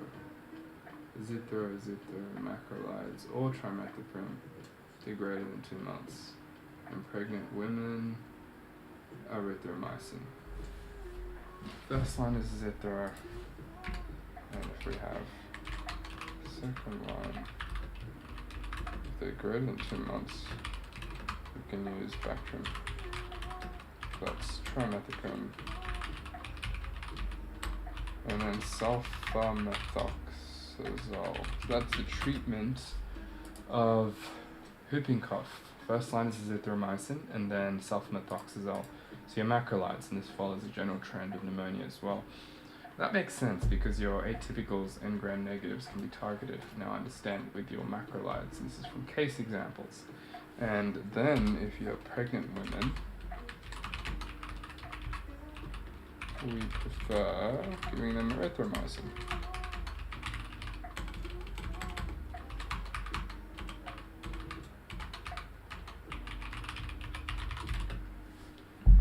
Done. What else do you do? Your management, check immunization status, household isolation 21 days after onset of cough or 14 days. Okay. So isolation 21 days after onset of cough or 14 days. Until paroxysmal cough until 5 days. Of course, in the 2 weeks, any cough. More 2 weeks. Women in the last month of pregnancy. Any women in the last month of pregnancy. And education about pertussis and immunization. People will be in contact with vaccines for less than 6 months.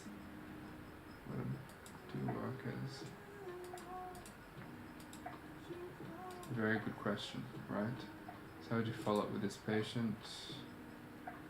Right, prophylactic, doesn't contact. So, what is your treatment? I have to mention this. So 2-week isolation after paroxysmal cough. 3-week isolation after any cough, and must isolate until 5 days of the antibiotic course. Okay, what else do I need to do? I need to ensure they're isolated. I need to notify this to public health, and then contact trace. Have they been in contact with any women in the last 2 months of in the last trimester of pregnancy? Any other children? If they work in a healthcare job, for example. And then check the vaccination status, right? And check this too. Make sure you use this opportunity to check vaccine status. Vaccine status. There's a couple of things I need to be doing here.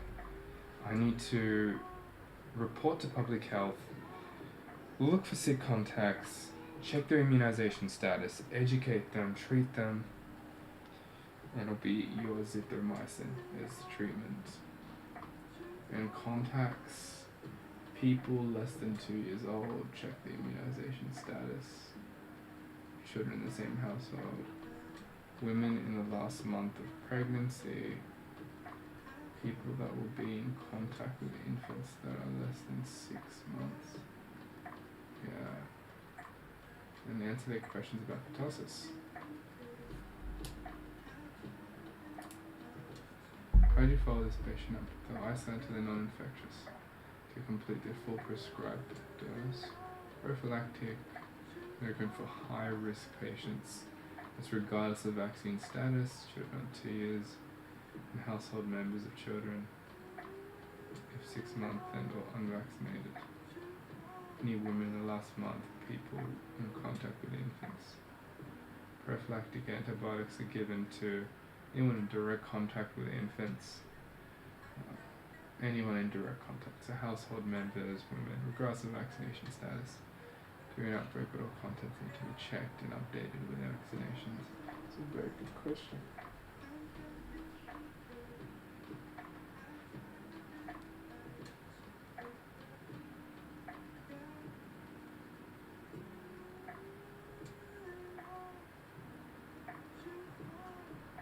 Cellular pertussis.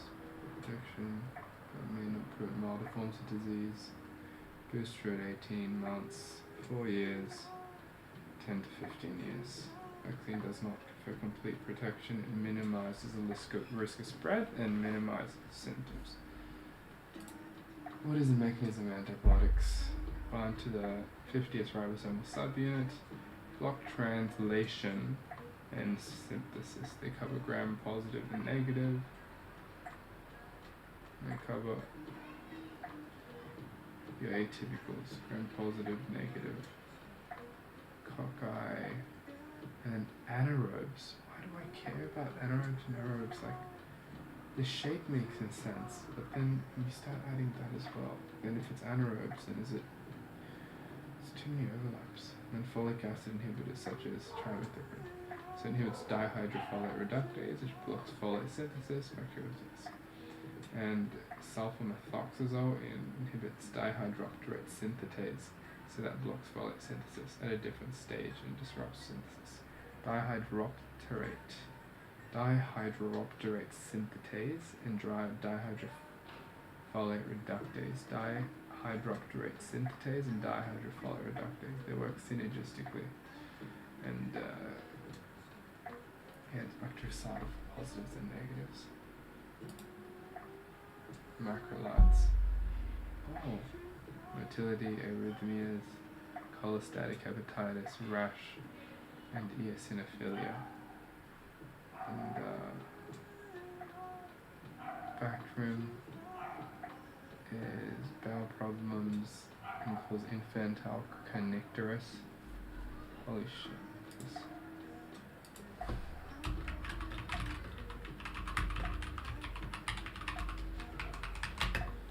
Stephen Johnson's drug interactions.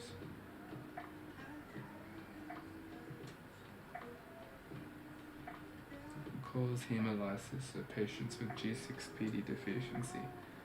And holy crap. So the side effects of macrolides include gut motility issues, arrhythmias, cholestatic hepatitis, rash, and an eosinophilia.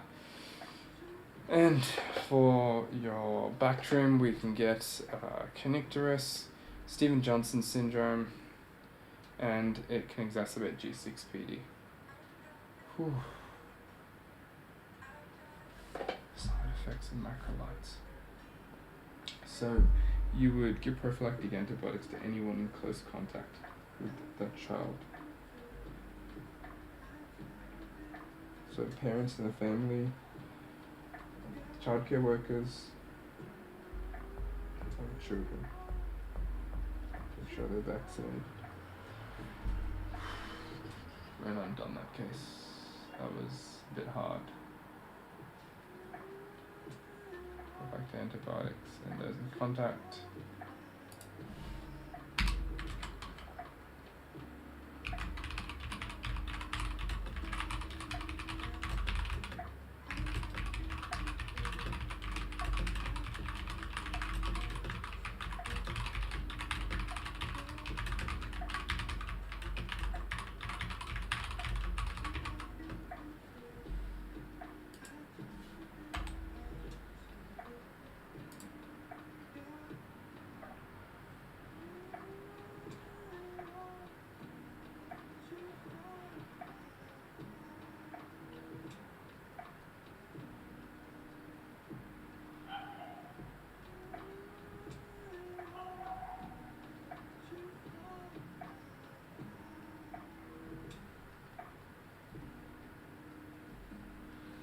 So you check all the immunization status, you give them prophylactic antibiotics, which is azithromycin, to all close contacts, and if anyone's immunocompromised or in an increased infection susceptibility state, you may give them post-exposure prophylaxis too.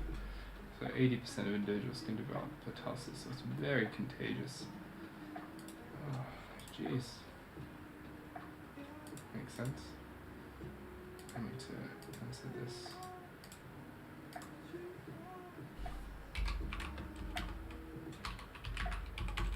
Mechanism of action is trimethoprim.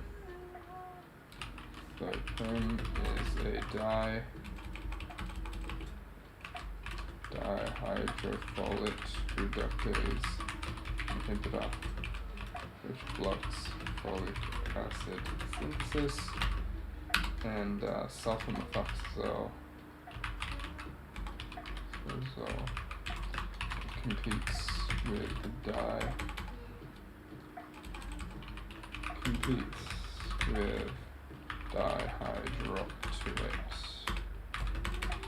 reductase. Is it competing or is it inhibiting that?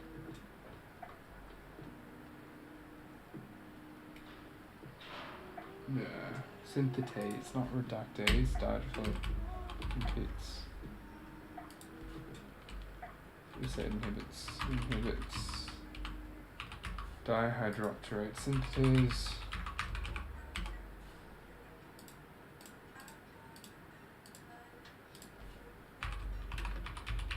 That's folic.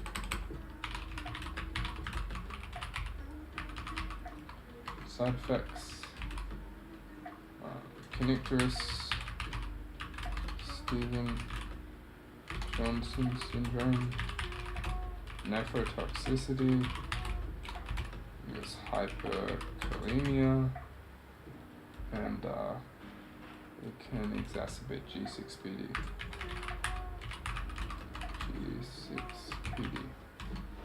What about your azithromycin, right? What are the side effects of this azithromycin? So it is macro, which stands for motility issues, arrhythmias, cholestatic hepatitis, rash, and eosinophilia.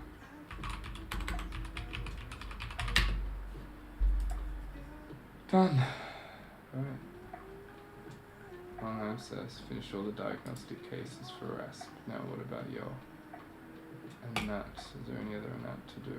I've done laryngeal carcinoma, posterior cricothyroid abducts, epiducts, the vocal cords, and your lateral transverse and your oblique.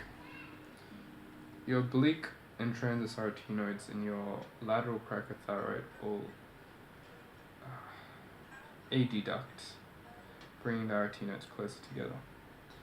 And everything's supplied by the recurrent laryngeal nerve, except for the cricothyroid muscle, supplied by the recurrent superior laryngeal nerve, which is also a branch of the vagus nerve. So I can do the pneumothorax case now. And I've finished Respimat. Come on, breath. Take a tiny break.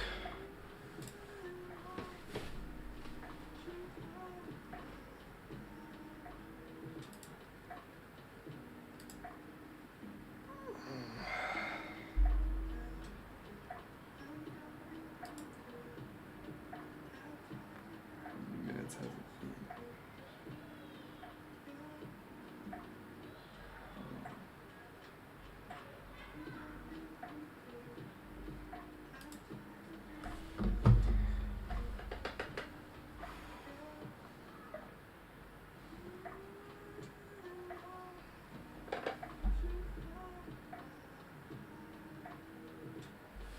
I need a quick minute break.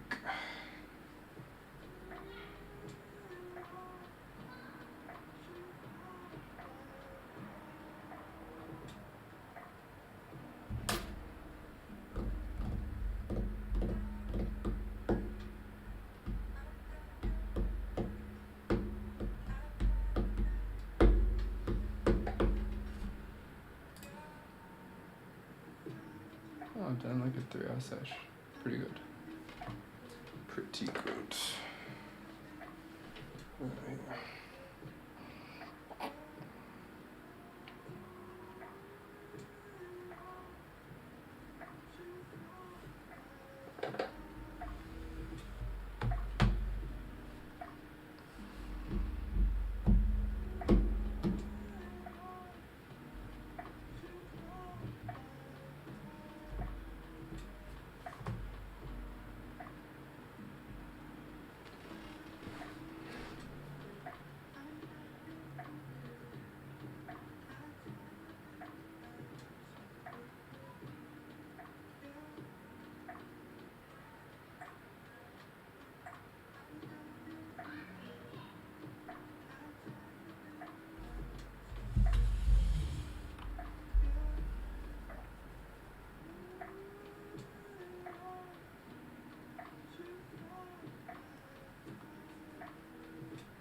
pneumothorax case. I'm gonna give this a go. Yeah, that's right first. 26-year-old man has injured his left chest now. So much good.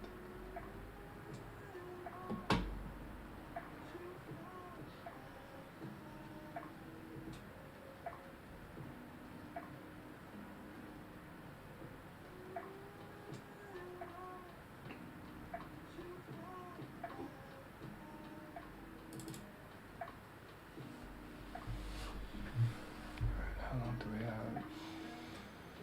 We've done 3 hours. Okay, let's go. 26-year-old man has injured his left chest and abdomen in a car accident. He experiences severe chest pain and shortness of breath. What are my original differential diagnoses? Given the patient's chest pain and shortness of breath, my original diagnosis would be that of a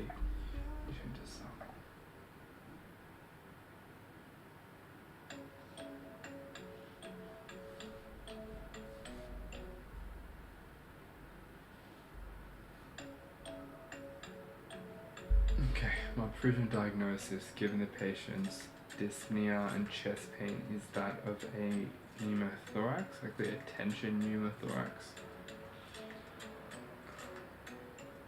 or an open pneumothorax due to trauma. I would also like to exclude other life threats, and given trauma, I'm concerned about cardiac tamponade. I'm also concerned about flail chest and due to rib fractures and potentially rupture of other organs including the esophagus. And I'd like to also exclude dissection secondary to trauma aortic rupture. So what else I think? What else? Must exclude tension pneumothorax.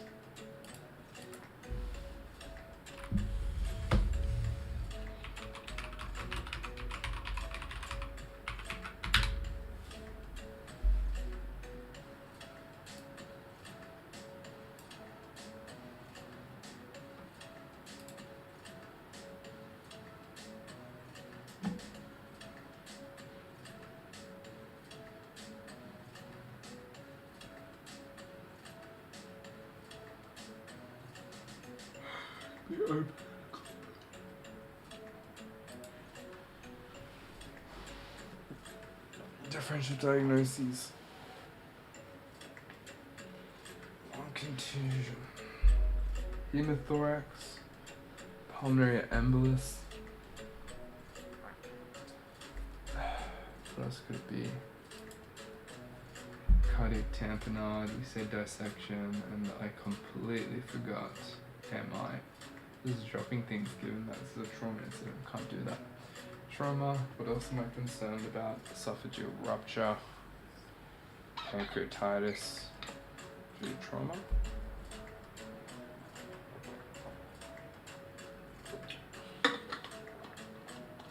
Okay. So car accident, chest.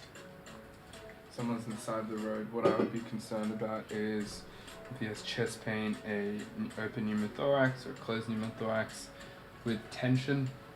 Concerned about potentially a contusion of the lungs and potentially hemothorax as well due to trauma. I'm also concerned about cardiac causes, dissection, MI, tamponade, flail chest, pancreatitis, esophageal rupture. So, given this is trauma, I would be concerned about... Okay, given the patient's trauma, my provisional diagnosis is that of a pneumothorax, which can be open or closed or tension, which I'd like to exclude. Other life threats which can cause chest pain in a trauma accident include cardiac tamponade. I'm also concerned about dissections. I'd like to rule out other respiratory pathology, such as lung contusions, MI given chest pain, and GIT causes, which may include esophageal rupture, pancreatitis. Okay. How would you take history and examine this patient?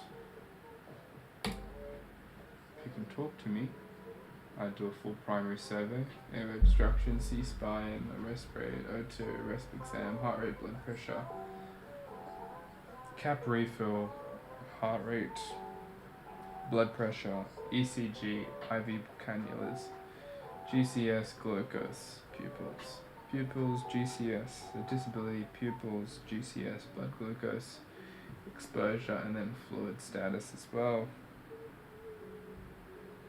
And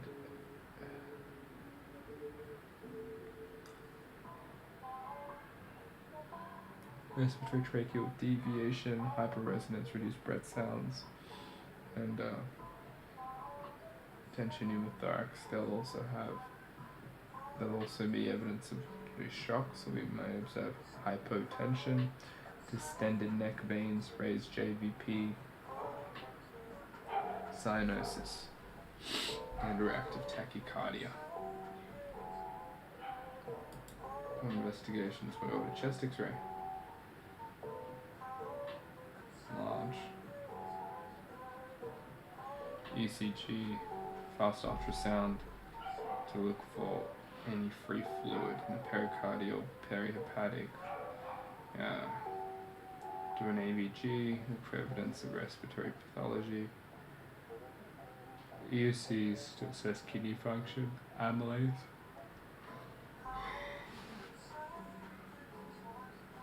Chest X-ray, ECG, fast scan, ABG, full blood count, ECCOP, and amylase and lipase to exclude pancreatitis, coags to assess bleeding, and then group and hold, as may likely be going for surgery. Oh my lord, so much to know.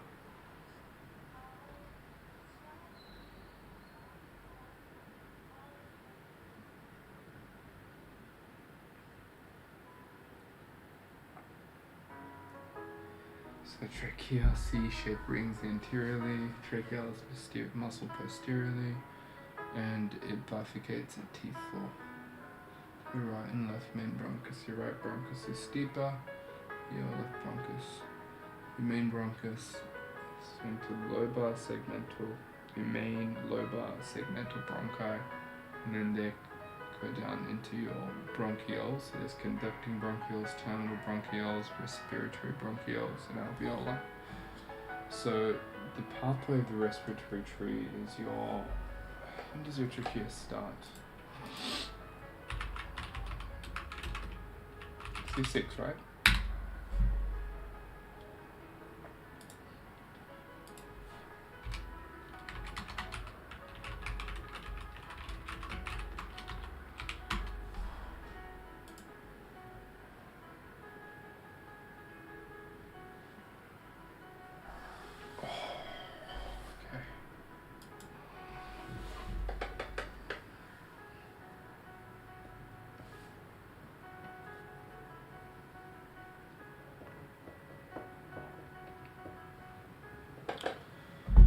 Trachea begins at C6, finishes at T4. The trachealis muscle posteriorly. There's your left and your right bronchus. Your right is steeper, and then we form our main bronchi. We have our main bronchi, our lobar bronchi, and then segmental bronchi, and then they will travel to conducting bronchioles, and then to terminal bronchioles, then respiratory bronchioles, and then alveolar. Vasculature is dual. We get your pulmonary arteries, and we also get your bronchial arteries from your thoracic aorta. So your pulmonary arteries originate from the right ventricle and then send pulmonary veins which go into your left atrium.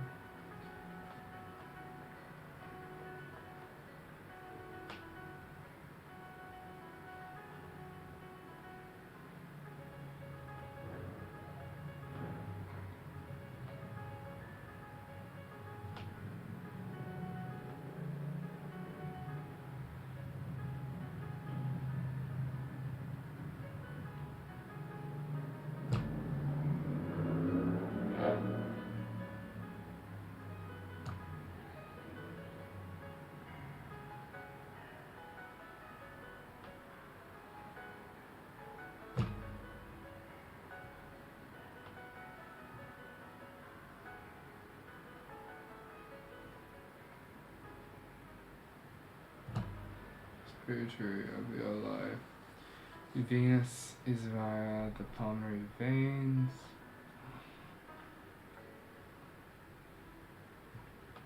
And also bronchial veins, which are into your azygous system. Okay. Pulmonary veins. Okay, I need to look back at my azygous and hemiazygous notes.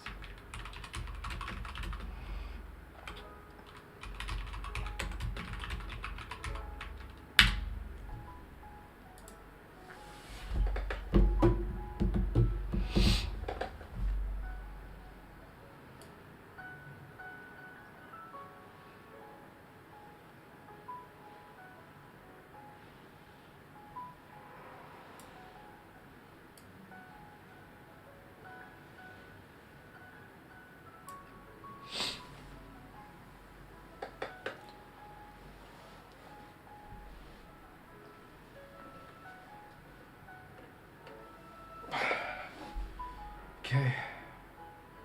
You have your vena cava, and your azygous vein drains into the vena cava, and your hemiazygous vein drains into the azygous vein.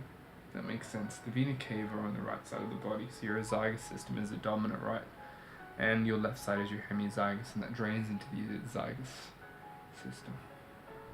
Makes sense. Let me copy paste this entire image.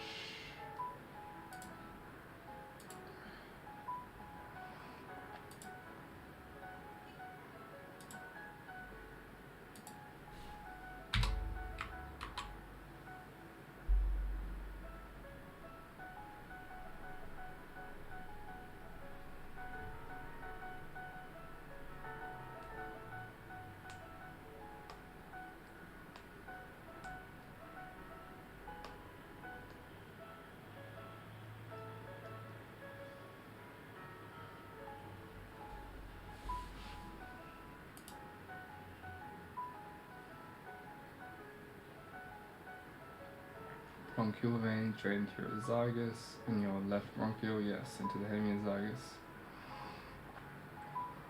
And then nervous, vagus nerve, supplies sensory afferents, your efferents. Vagus nerve also supplies parasympathetics, and then your sympathetic is T1 to T4 sympathetic fibers to pulmonary plexi. Cardiac sympathetic.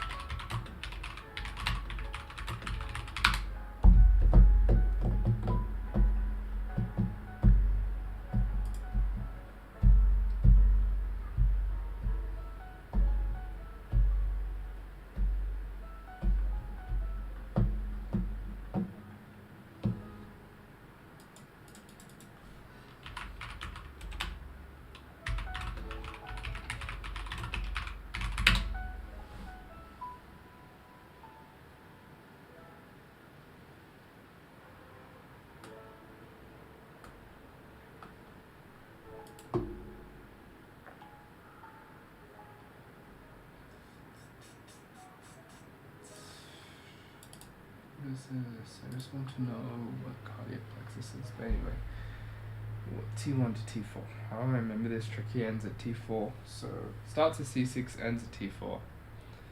And so your bronchi, your sympathetic chain will also end at T4, the pulmonary plexus. So it receives T1 to T4 sympathetic fibers.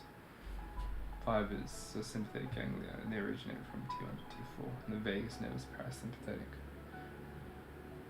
Okay, so these are the lungs. This is your right.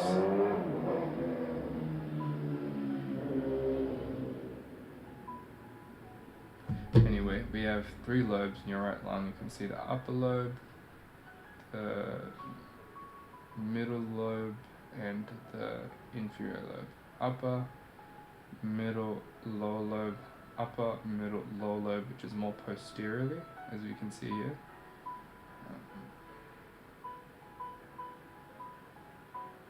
Jokes. Yeah. So the inferior lobe is posteriorly, the middle lobe is that angle there. Okay. And here you have your upper lobe, your lower lobe, and your lingula, which is your middle lobe derivative. Apex. You just know the impressions. No, Jesus Christ, right. This is a right lung. What's going across the right side? Is that your aorta? Surely that's your aorta, right? That impression right there. It's your groove for your descending aorta. And what about this? It's a groove for your esophagus.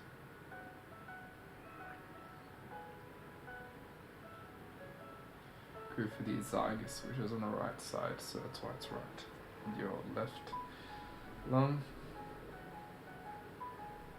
Oh sheesh, that's the anterior border. So your left lung is there, your right lung is there, that makes sense. Okay, so your left lung will get the groove, the descending aorta, your left lung, your right lung, that's your groove for your esophagus, and up we have a groove for your esophagus vein. And then your tracheal impression, area for your esophagus, travel straight down, your esophagus impression, and then we'll have a groove for a brachiocephalic, which will drain to the IVC. And then a groove for a subclavian artery, and surely that also has a groove for a subclavian artery. Trachea, esophagus, subclavian. Oh, it's hard. Descending aorta. Cardiac compression. This is a hilum. We have the pulmonary arteries, pulmonary veins, hilar lymph nodes, one vein, two arteries, nodes, and bronchus.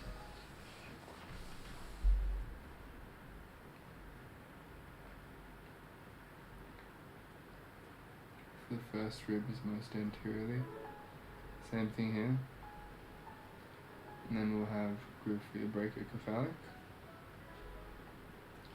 And then we'll have an area for trachea. But here, subclavian. Yeah, and you have subclavian, and you have area for trachea. Okay. Apex. Okay, I got this. There's a cardiac notch. Cardiac compression. So the key points that I'm getting here is, let me jot this down so it actually makes sense to me.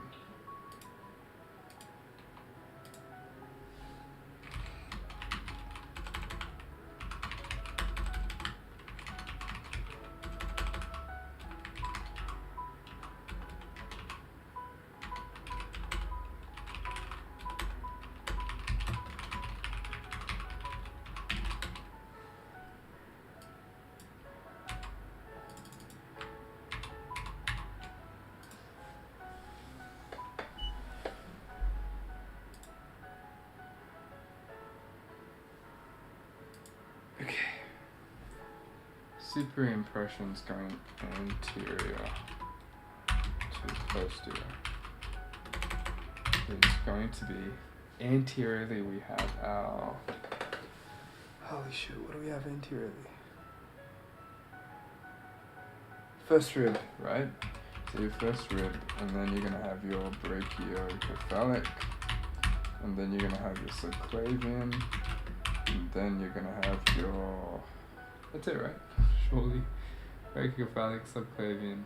That makes sense. First rib, brachiocephalic, subclavian, and then your trachea and esophagus. Right.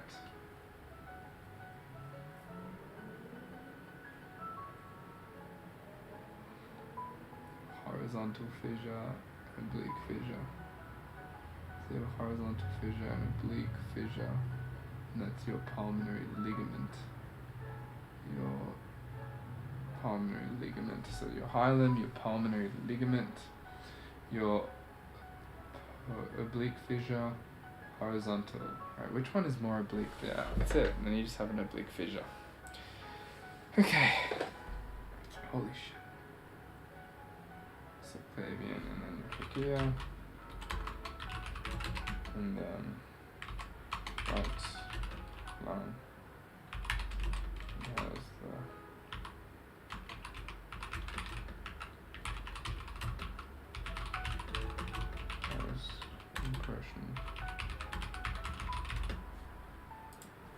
because it's right-sided and drains into IVC. So has impression, which is your zygous impression. Whereas the left lung, close to the heart.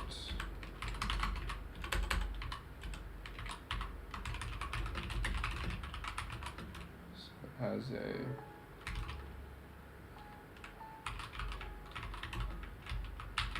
impression. Two arteries.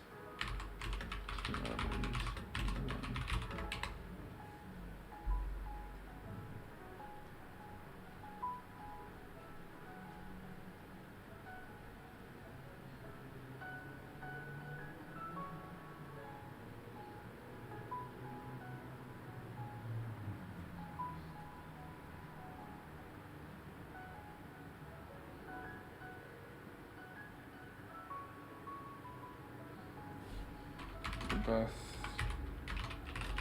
have a groove over the esophagus. Esophagus traveling down. Holy Okay. Describe the anatomy of the lung. Okay. So the lungs begin with the trachea, and this originates at cartilage level C6 and completes at T4, in which it bifurcates to your main bronchi. Your trachea is anteriorly supported via cartilage and posteriorly via the trachealis muscle, and this enables ingestion of boluses of food. We then have our left and right main bronchi, and the right main bronchi is steeper and the left main bronchi is more horizontal. These bronchi will then bifurcate into your lobar bronchi and then into segmental bronchi. And the segmental bronchi will then branch into your conducting bronchioles, then your terminal bronchioles, then alveolar bronchioles, and finally into the alveoli itself. And the lung consists of lobes. The left lung has two lobes, the upper and lower lobe, with a lingula, which is a remnant of the middle lobe. The right lung has three lobes, the anterior lobe, so it's the upper lobe, the middle lobe, which lies more anteriorly, and the posterior lobe, so the inferior lobe, lower lobe, which lies more posteriorly. The right lung consists of two fissures. There is a horizontal fissure separating the upper and middle lobe, and an oblique fissure separating the lobes from the lower lobe. The left lung only carries a oblique fissure to separate the upper and the lower lobes. The lungs medially have a hilum, which consists of two arteries, one vein, two pulmonary arteries. It branches and we get four pulmonary veins, but yeah, two pulmonary arteries, one pulmonary vein, and we can also observe usually the bronchi. And there is also a pulmonary ligament that then travels inferiorly down. We also have arterial supply for the lungs, which is from dual supply from the pulmonary arteries, which originate from the right ventricle, and also the bronchial arteries, which originate from the thoracic aorta. The venous supply of the lungs is similar to the arterial supply, so we have the pulmonary veins, which travel from the lungs to the left atrium, and also the bronchial veins. And on the left side, the bronchial veins drain into the hemiazygous system, whereas on the right side they drain into the azygous system, and this will eventually drain into the superior vena cava. I'm not going to talk about lymphatic drainage, I have no clue. But anything else I need to mention? No. Yep, there are multiple impressions. The superior impressions anteriorly to posteriorly are, for both lungs, the impression of the first rib. There is an impression for the brachiocephalic, the subclavian, and also the trachea, and that usually extends down. And posterior to the tracheal impression on the left side, we have the impression of the thoracic aorta. And there's also an impression of the azygos vein on the right lung. So much talking, which I will not be able to explain. What else we got?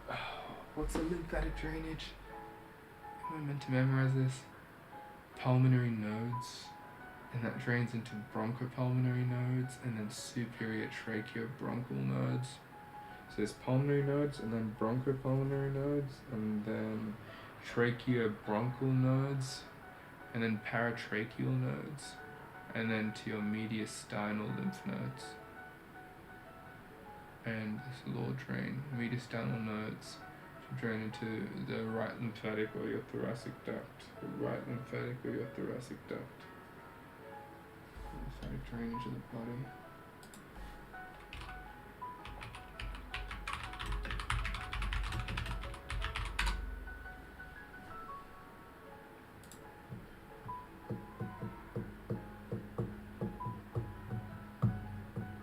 I swear it was left lymphatic, wasn't it? Yeah. What is it? Thoracic duct, also known as.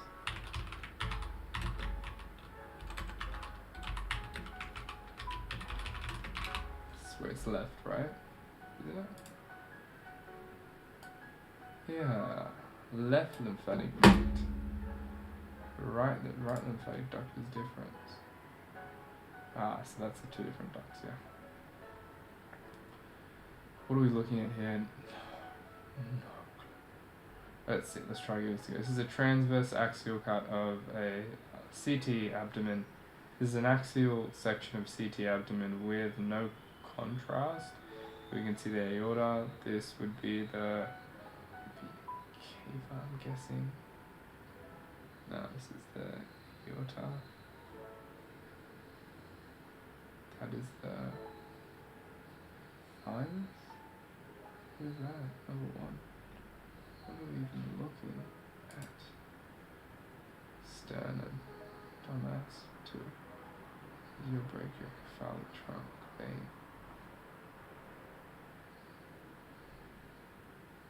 Here's the aortic arch. 4 is the superior vena cava. That makes sense. 5 is a left subclavian. 6 is a trachea, so it's empty. 7 is your esophagus. What? How would you even get that?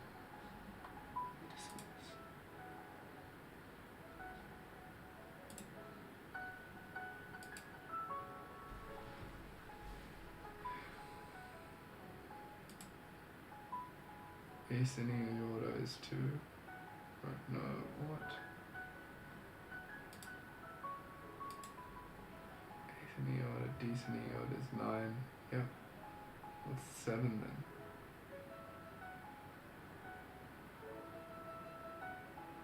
Carina. Where do you see the carina?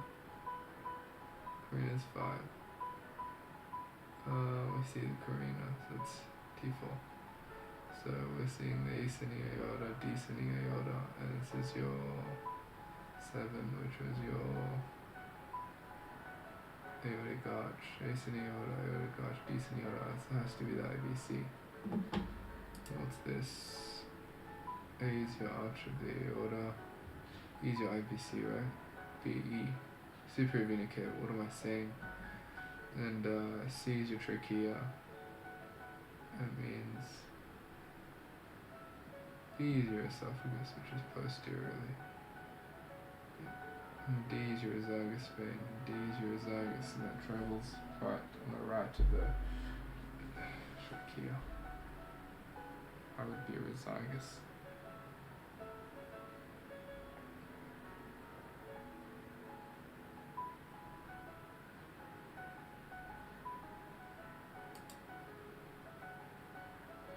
Transverse aorta, axial CT, the axial contrast enhanced CT, and we can see this is likely below the region of T4, as we can see the bifurcation of the trachea. This is your right main bronchus, left main bronchus, your aortic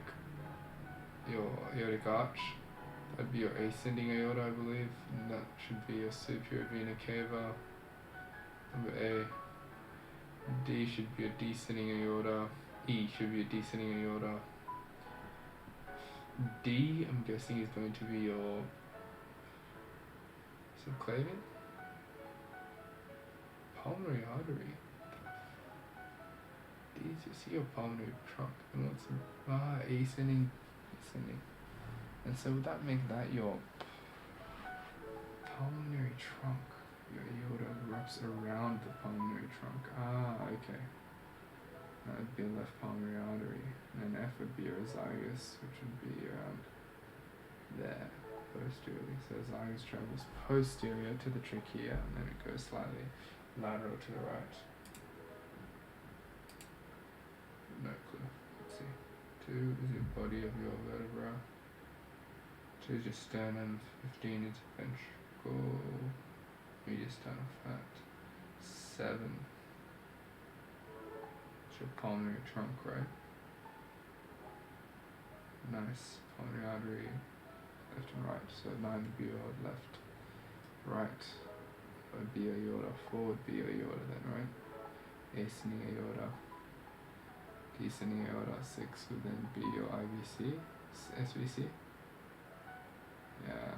And then 10 would be a trachea, carina, and 11 is your bronchus. Yeah, that makes sense. 13 is your esophagus.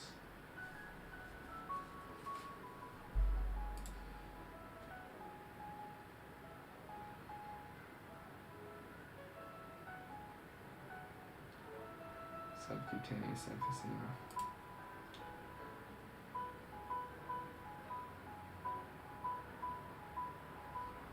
Right sided pneumothorax expressed from the heart away. And you can see right sided interlateral subcut emphysema. There's also subcutaneous emphysema and a right sided pneumothorax, as we can see there.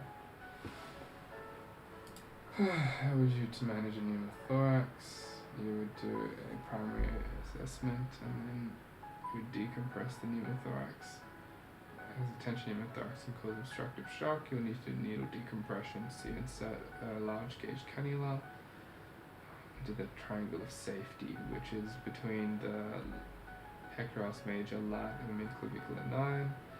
And then you can insert a chest drain, so you can use needle decompression. Set a large gauge into the midclavicular line, and you can also use a chest drain into the triangle of safety. Second intercostal space midclavicular line. And then you can insert a chest drain in the triangle of safety, and you can use a finger thoracostomy. Let's insert a chest drain, okay, to underwater drain. Where would you insert a thoracotomy needle? The second intercostal space midclavicular line can be done with or without anesthetic. Insert the needle until you can hear air leaving, and leave the cannula in. Large bulk cannula in, and until you hear air is leaving, and you leave the cannula until a catheter has been decompression with the air out. Easy access, and it tracks upwards. And then chest drain superiorly. You angle it superiorly. Right, as we know that the veins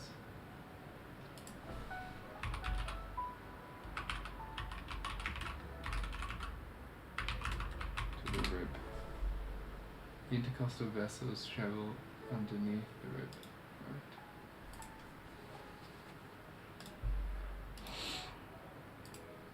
So you angle it up. Insertion site, and you go to a chamber, and will be a suction. Allows air to escape the drain, but not re-enter the thoracic cavity, and drain bottle will always be below the patient to prevent siphoning contact back to the chest. Superficial bubbling reflects air leak, never clamp the tube. You will give the patient a tension pneumothorax. Air outlet underwater supine, moderate suction. You insert a chest tube, you find the triangle of safety. You first inject anesthetic around, and then use a scalpel, and you make a 1 centimeter incision. And then you will insert at the superior border of the lower rib. So if there's an upper and lower rib, you'll find the lower rib and you'll insert at the superior border because the vascular tract is in the inferior section, right in the subcostal groove. Okay, and then lateral intercostal neurovascular bundle. Immediately above the rib, damage to this is not as significant. Is in fact an intercostal neurovascular bundle. Insert needle above the rib below. You have to insert it above the rib below. Get the rib below and above that. Rationale. Avoid hitting the liver. Yep. And then you feel there is, and then you go through scalpel incision about 1 centimeter, and then you put the tube in, and then all the anatomical structures that we pass through is your skin, your external intercostal muscle, so your serratus anterior next to each rib, external intercostal, internal intercostal, innermost intercostal, and then you have your endothoracic fascia, and then you'll have your parietal pleura, pleural cavity, your visceral pleura, pleural space. So you have your external intercostal, internal intercostal, innermost intercostal, and then you have your endothoracic fascia, and then your parietal and visceral pleura, C6, T4, T5 splitting. Right main bronchus 2 centimeters, it's shorter. Main bronchus is about twice the size, 5 centimeters. Now we have the lungs, 2 lobes, 3 on the light, obliques, fissure bilaterally, and there is also horizontal fissure. Right lung slightly larger, left. And then you start slightly to the left, costal surface, and the costal surface is convex,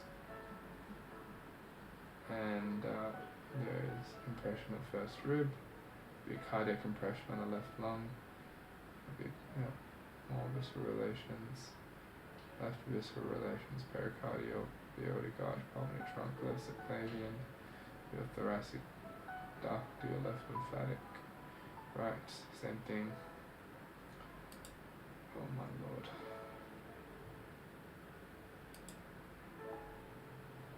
Supplied by segmental or tertiary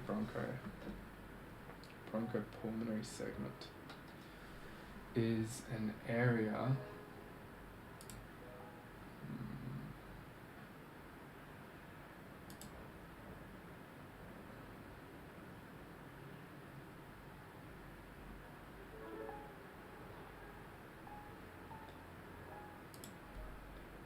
So bronchopulmonary segment refers to an area supplied by a segmental or tertiary bronchi and its accompanying pulmonary artery branch. So it refers to an area supplied by a segmental or tertiary bronchi.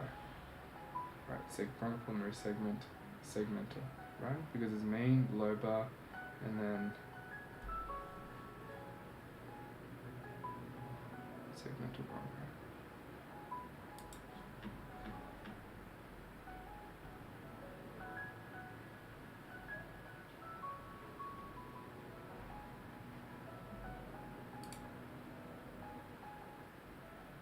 Segmental, segmental bronchi, it's a common pulmonary artery branch. Bronchopulmonary segment refers to the area of a lung supplied by segmental bronchi, it's a common pulmonary artery branch.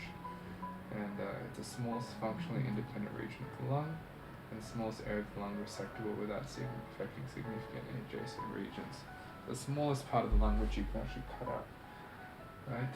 Each lung has 10 bronchopulmonary segments. So there's an apical, posterior, there's a lateral, medial, and then anterior, lateral, medial, posterior, and then a superior. Anterior, lateral, medial, posterior, superior. Anterior, lateral, medial, posterior, superior.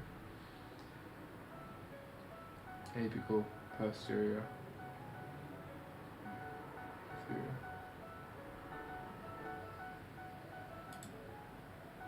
Apical, posterior, medial,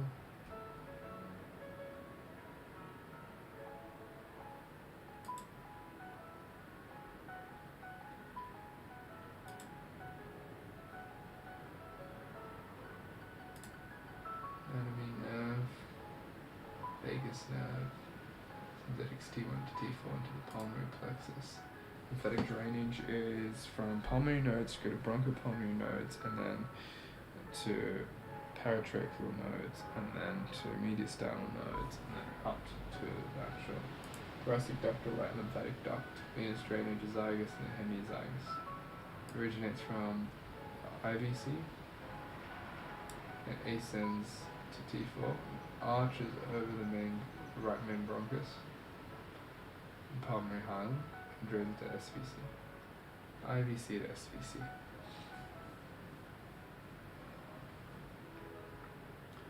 The IVC, the SVC, arches over the right main bronchus, and hemiazygous drains into the azygos at about T8, T9. Accessory hemiazygos around T6, T7. Accessory ACC is small. Hemiazygos is a bit higher. And then accessory hemiazygos is T6, T7, T8, T9. Hemiazygos, accessory hemiazygos, T8, T9. Flail chest, fracture 3 or more ribs into adjacent places. There's paradox, chest pain, dyspnea. Can be paradoxical inspiration.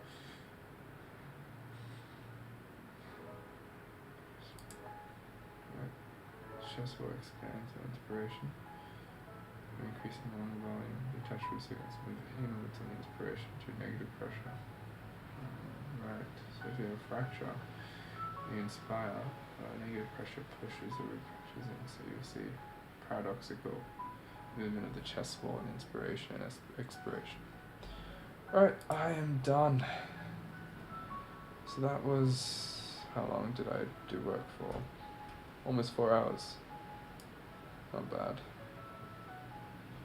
Could do 15 more minutes, but that's good enough. Alright, I'm done.